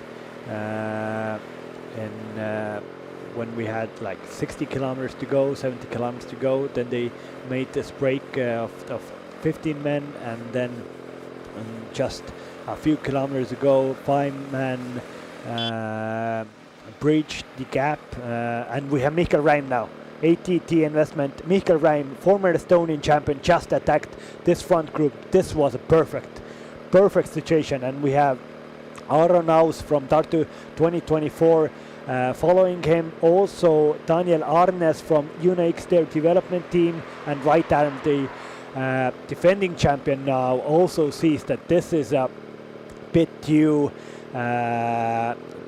dangerous. Markus Bayer also followed this move, and we can see that when this attack happened, like, everybody was on the rivet. There are a lot of tired legs here, but this man who doesn't have any tired legs is Daniel Arnes. He's been on the attack from kilometer 0, and now again he's going. Oh my, Daniel Arnes and the UNAX, their development team, are really showing what kind of Vikings come from Norway, and he is doing a proper ride here. But it's unfortunate for him, but it's fortunate for Estonian national team that defending champion right arm is now following him and is very shortly going to breach the gap between Daniel Arnes. Right arm is looking behind. He's looking at the situation. Is somebody again following me? But no, we have 2 riders going off the front. It's Daniel Arnes and right arm. Well, Daniel Arnes now should really... he's such a Viking. He doesn't even want to give the pulling to right arm, but he should do it because Right is the favorite here. Right should now go full gas there because that is the situation for him. Defending champion right arm is in perfect situation to go and win another Baltic Chain Tour stage, and also maybe just do the first steps to win another Baltic Chain Tour general classification. But right arm is doing very good riding here with Daniel Smashik. Arnes from UNAX development team, and Arnes is just 23 years old, and he just joined the team also from April, so he was like a later transfer to this team, and he's really showing to all of the guys, all of the fans back home in Norway, in Sandnes-Joen, that he is a good transfer for UNAX, and he is one of the next big things that is happening to Norwegian cycling, and just the level of the Norwegian cycling in the last few years is slowly but surely like really progressing, and he is a very good time trialist. He was 9th in this year's national championships, and at the start of the year he raced a lot of different Belgian races where he usually won. There wasn't a race where he was out of the podium. So a really good rider with a big powerhouse, Daniel Arnes is, and with right arm, the defending champion. This is a perfect duo to win the day stage, and it looks to be that those 2 guys will go on and fight for the stage win, and also have a good chance to go for the general classification lead, because at the back of this bunch there are attacks, but nothing really big. Now Markus Bayer from Tartu 2024 is attacking also. But ahead of the races, yeah, Daniel Arnes and right arm, 3 kilometers to go, and the situation is that they have more than 10 seconds on the road. It should be now pretty much certain that the winner will come from these 2 guys. The favorite is right arm because he has a very good sprint, and he is the defending champion of this Baltic Chain Tour. But Daniel Arnes has shown himself that it looks to be that he has some kind of a day that you have it once or twice a year where you just don't feel your chain. You just ride, and you like your energy isn't going away because you're in such a good form, such a good day. Everything is perfect. And for Daniel Arnas, it looks to be that this day, 18th of August in Estonia, going into Valga, this is the day where he has a day where he doesn't really feel the chain on his bike, but right arm is on the back of his wheel, grimacing also. Well, Daniel Arnas's grimaces are a bit better, but right arm is really focusing. He's trying to get as aero as possible, going through the line. 2 kilometers to go. Markus Bayer is chasing a lone chaser at the back. Daniel Arnas is doing something still with his pedon. I think please throw it away because you don't need it anymore. But yeah, the 2 riders went through Flamme Rouge. Last kilometer, Lazzi kilometre, for these 2 riders, Daniel Arnas from Uno-X, their development team, and right arm from national team Estonia, a defending champion of Baltic Chain Tour, and is doing superb ride to go on and try to win consecutive tour this year. We have Markus Bayer with a little gap on the other breakaway riders, and he's chasing, but it looks to be that he is not catching Daniel Arnas or right arm. This last right hand turn, I would really like to see now, is it Daniel or is it right at the front of the race? Let's see. Alpes and the Königs riders are doing a lead out for Henry Uling. It looked to be David van der Poel, but now at the front of the race, Daniel Arnas is leading it out. Right arm is in the prime position to take the win. I think it's very hard. And now right arm goes 200 meters before the line. Daniel Arnas is in his wheel, but no, yes, it's right arm. National Team Estonia rider will take the win on stage 1 of Baltic Chain Tour 2023. Right arm, a winner of stage 1.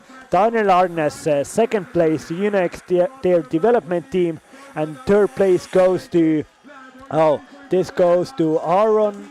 No, it looks to be Henry Hulik from Alpes in the Königs development team is third place in that sprint finish. So magnificent ride from right arm. Superb ride from him to win stage 1 of this Baltic Chain Tour, but all of the best wishes go to Uno-X, their development team, and their rider Daniel Arnas. He rode his heart out. I really love that. That was proper racing. That was a nice ride from Daniel Arnas. He knew that he wasn't in prime position with right arm, but he still kept on going, and a very nice second place for him. Alpes in the Königs Quickstep, I think they can't be proud of their situation because they let 2 strong riders get away, and only third place for Henry Hulik, but they will definitely try to make an amends tomorrow in Latvia, in Sigulda, and on Sunday in Lithuania, in Panevėžys. But this is some riders that have gotten away from the peloton, coming into the finish. 6 riders here. I don't see the names or like the teams of the riders, but the peloton should come in shortly also. The gap was the latest that we saw the gap. It was approximately 2 minutes. Probably it is something like that still. So we'll see how big the gap eventually is. But here is, I see a national team Latvia rider doing a good finishing sprint here. for minor places, fortunately for him, but still a bunch of seconds in front of the peloton. These seconds might come in handy the next 2 days when the general classification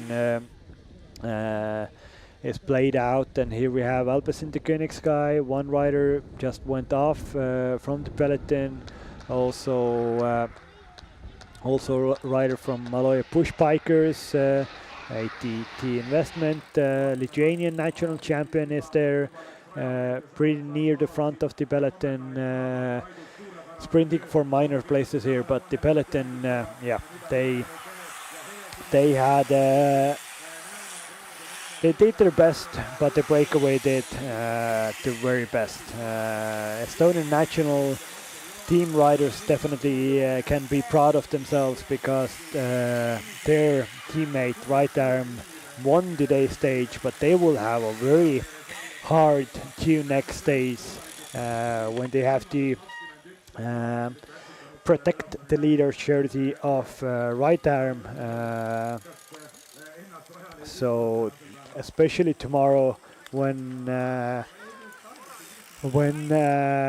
the Queen stage in Sigulda is being played out with a pretty hard 1 kilometer climb, pretty steep one. So there definitely will be attacks going thick and fast against the Estonian national team of Estonia. So please come and join us tomorrow and also on Sunday to watch this iconic and cool race that Baltic Chain Tour is.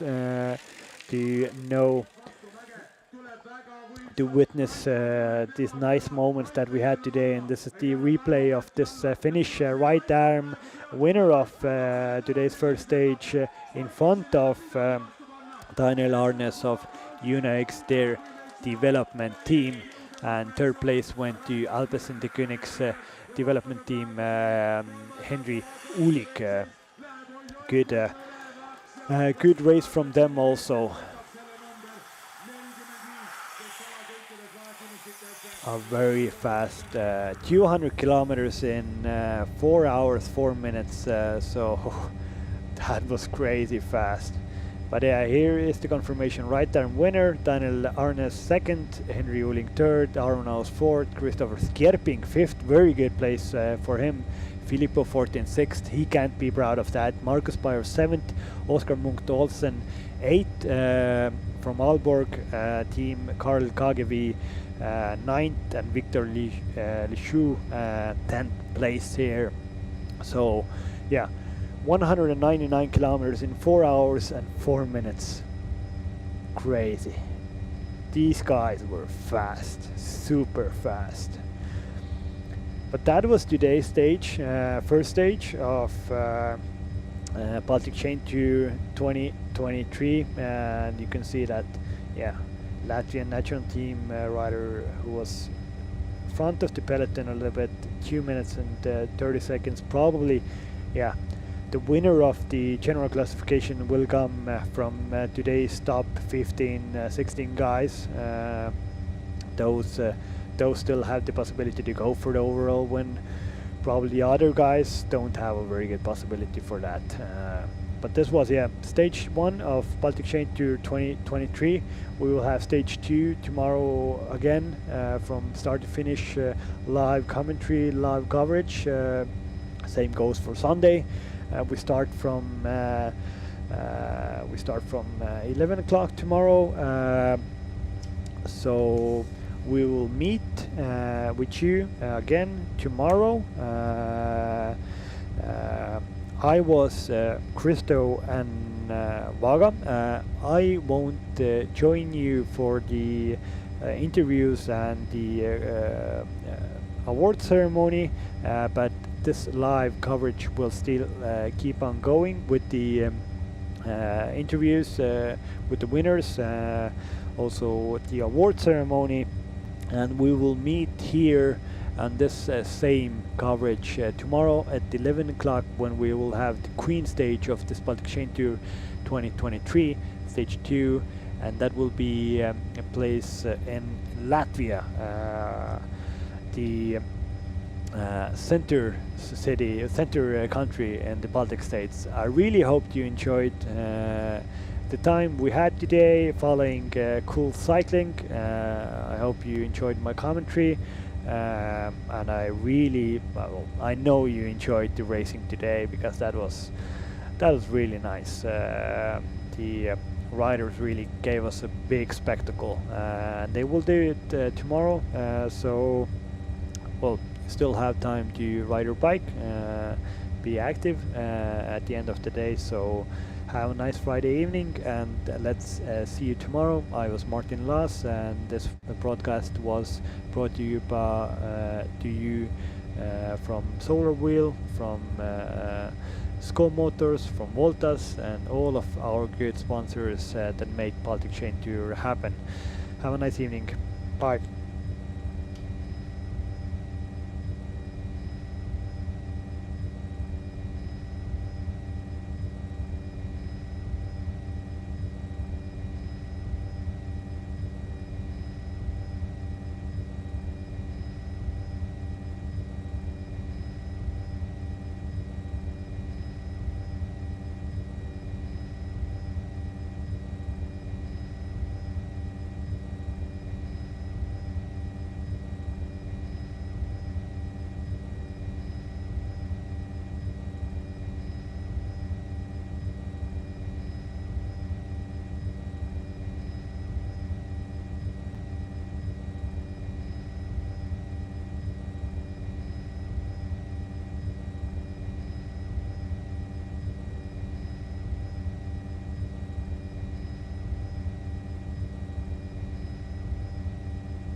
procedure and ceremony as soon as possible. And in this case, you will have time to travel over to the location of second stage of BCT 2023 to Sigulda.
Mis sinagi ood meie kiike jääle, mis sina ägad meie hälli kiike jääle, kiikegi jääb kinda aida kiike jääle, aluslauda ande mida kiike jääle, hälli häida säde paelu kiike, mis sinagi ood meie kiike jääle, mis sina ägad meie hälli kiike jääle, kiikegi jääb kinda aida kiike jääle, aluslauda ande mida kiike jääle, hälli häida säre paelu kiike.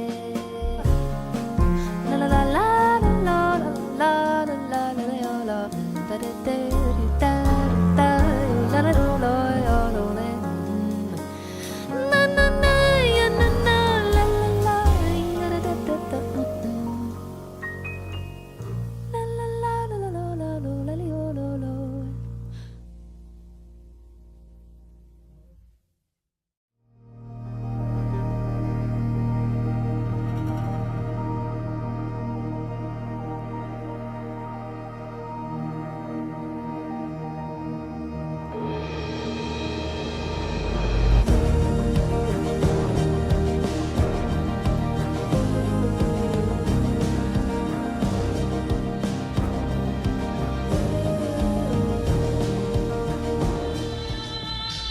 Neli, kolm, kaks, üks.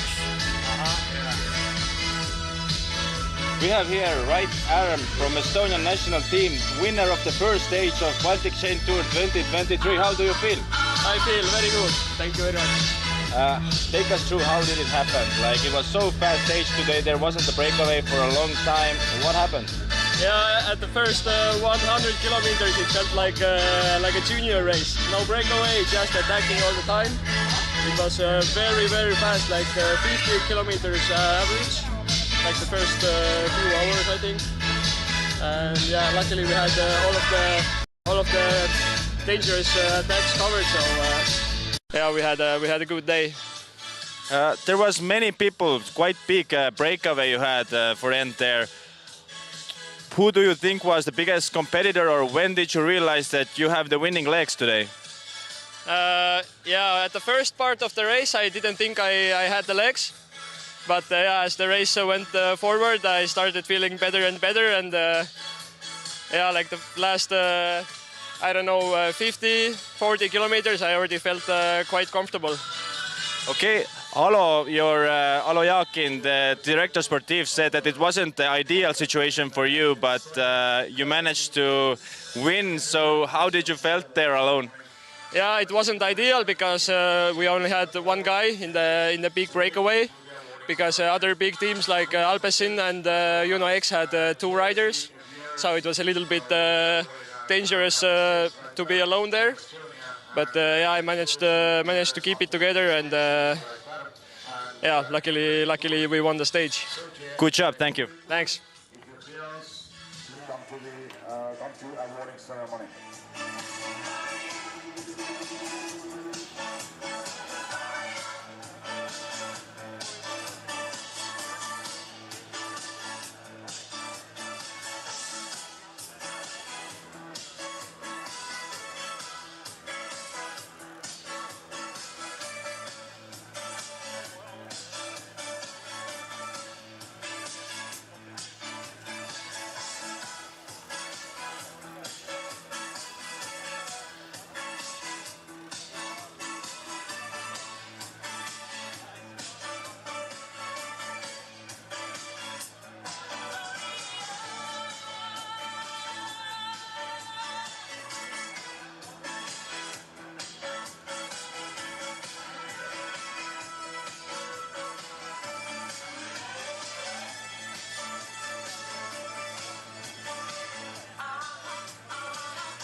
tuleb väga võimsalt, Rait on kohe tema kõrval, Rait ei anna alla, ei anna karvavõrki alla ja tullakse ja Rait on praegu peal ja Rait võtab selle tänase esimese etapi.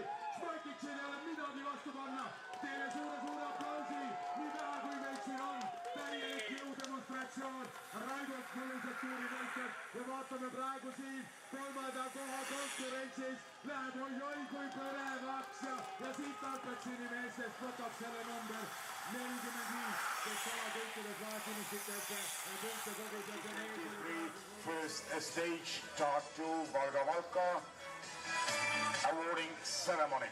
and we will start from the winner of the stage.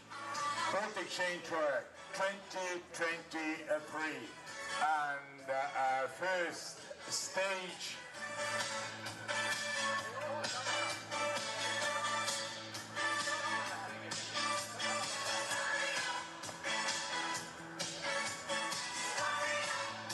One second, please, and the winner will be ready.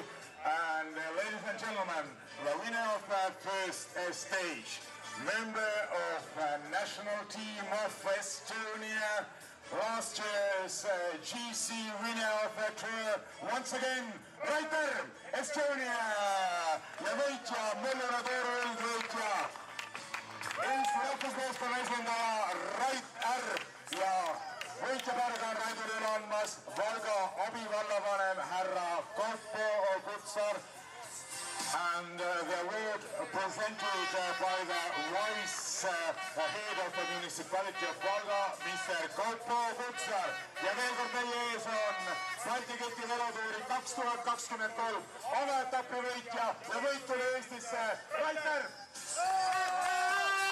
Palju õnne ja suur aplaus.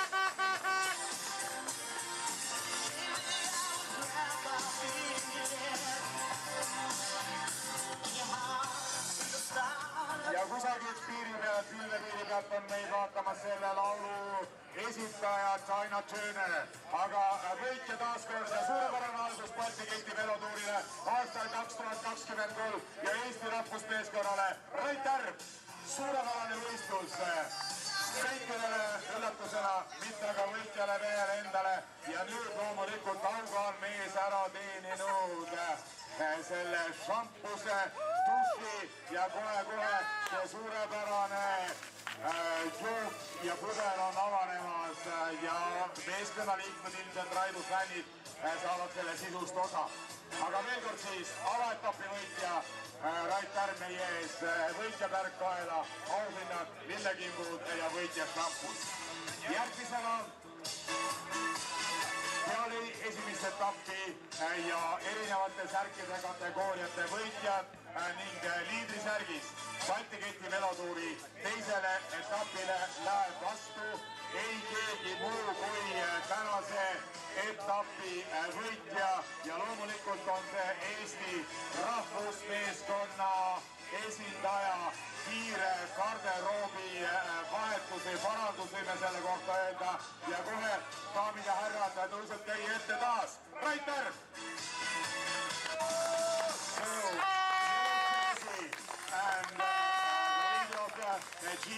GC calculation after the first stage, Raiter, and award presented by the Vice Mayor City of Tartu, Mr. Mary Seik.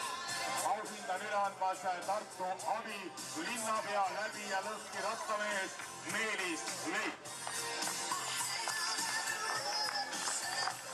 Ja Solarviili särgiga tegemist on, reklaamid seal Eesti ilmselt üks suurimaid ja parimaid päikeseenergia seadmete projekteerijaid ja paigaldajaid. Next category will be, järgmine on siis punane särk, most competitive rider ja kõige võitluslikum rattur tänasel etapil ei keegi muu kui Raiter. Ja Rait on nagu lumememm juba, mitmes särk, kolmas särk, vaatame kas vahepeal kollane vist läks alt ära, kas jõudis alt ära võtta, jah, nii on ja punane särk. Ja punane särk, vaatame, käesoleval aastal on kandmas meil Läti haridusministeeriumi värve, nii et riikideülene koostöö BALTIC velotuur on ja Läti haridusministeeriumi värves särk Raidule selga ja auhinna andis taaskord üle Valga abivallavanem härra Kaupo Kutsar. No natukene vaheldus ka tänasesse päeva. Next category will be most active rider and green jersey. After the first stage, winner of the green jersey will be Henry Paulik, Alfred Singh designing Chevron team member. And ride Vice Mayor City of Tartu, Mr. Meelis Leit ja ka seda auhinda Tartu abilinnapea Meelis Leit üle andmas on ja selle pea pikaaegne koostöö Skodaga, Skoda esindusraadis uue loogomärgiga Motos. Skoda on parim valik. Aitäh Skodale, palju õnne Henrile, congratulations to Henry. And thanks to our co-partner, our mobility company Skoda. Next category will be Best Young Rider and White Jersey.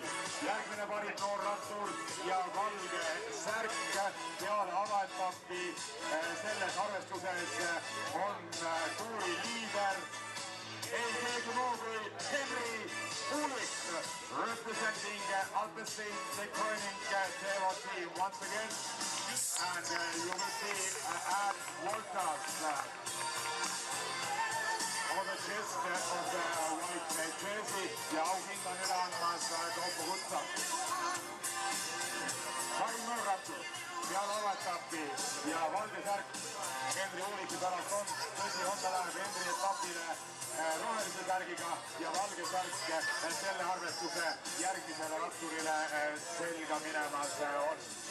Ja selline oli täna meil siis pidulik osa, võistlusosa Baltiketi velotuuri komaetapist aastal 2023, mille tõi ratturid ülikooli linnast, järgmise aasta Euroopa kultuuripealinnast Tartust, piirilinna Valgasse, Valka suurepärane päev, põnev võidu kihutamine, võidu ajamine, homme juba Baltiketi velotuuril teine võistluspäev, aga eestlased, midagi ei ole teha, peate minema Lätti, Siguldasse, sest sealt on startimas ja seal on finišeerumas Baltiketi velotuuri homne teine etapp.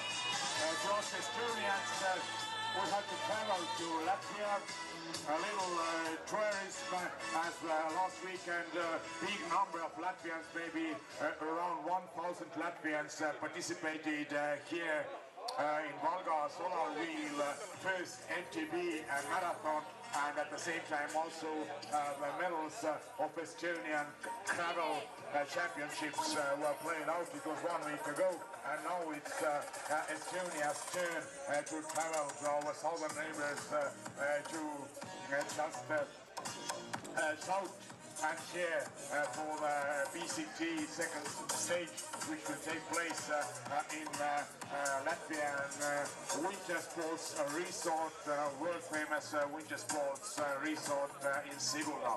So, evening, I want to do around and to see sightseeing here. Henry Uhlik from Alpecin-Deceuninck development team, third place today in the first stage of Baltic Chain Tour 2023. How was your race today? In general, the race was super fast. Yeah, was crazy race actually. I thought it's gonna be easier, but for me personally, I somehow was stuck in every intermediate sprint. So I went 3 times all out already in the race, and I had a bit luck when the group went to the finish because I was eating a gel and then I saw I need to jump and then I jumped with gel in my mouth. And afterwards, yeah, I thought we had it safe, but then I was surprised when the guys from behind catched up and when the Uno X guy attacked, I had cramps and couldn't follow, so third was the best I could do in the end. How did you like the finish today? It was a bit uphill, maybe not the hardest one, but also quite not the easiest one. Yeah, I knew the course from last year, we passed here, but the finish was somewhere else. So I knew what to expect, but yeah, like after 200 kilometers, it was a really hard finish, and I still can feel my legs. Yeah, well, your teammate Boguslavski said before the day that you are gonna be team leader, and you were. You got the third place, and also you are best young rider now. So, are you happy with your team performance today? Yeah, of course. I'm super happy. I need to also thank David for the lead out that I can get third place. But sometimes we had a bit of lack of team performance. There were important groups jumping and we were not there, but I think for the next days we can learn and then we see what we need to improve. And I think overall we did a really good job also with 2 riders in front. I think we were just 2 teams had 2 riders in front in the break, so we did everything right, but in the end, others were stronger. So you also were participating in World Championships a couple of weeks ago. How many races have you had between? Yeah, nothing. It's just I think 4 or 5 days ago, the race, and yeah, it took me some days to recover. But I think today I showed that I'm fresh again and ready to go full for the next days. Sounds good. I wish you best of luck for next stages. Thank you very much.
La la la la la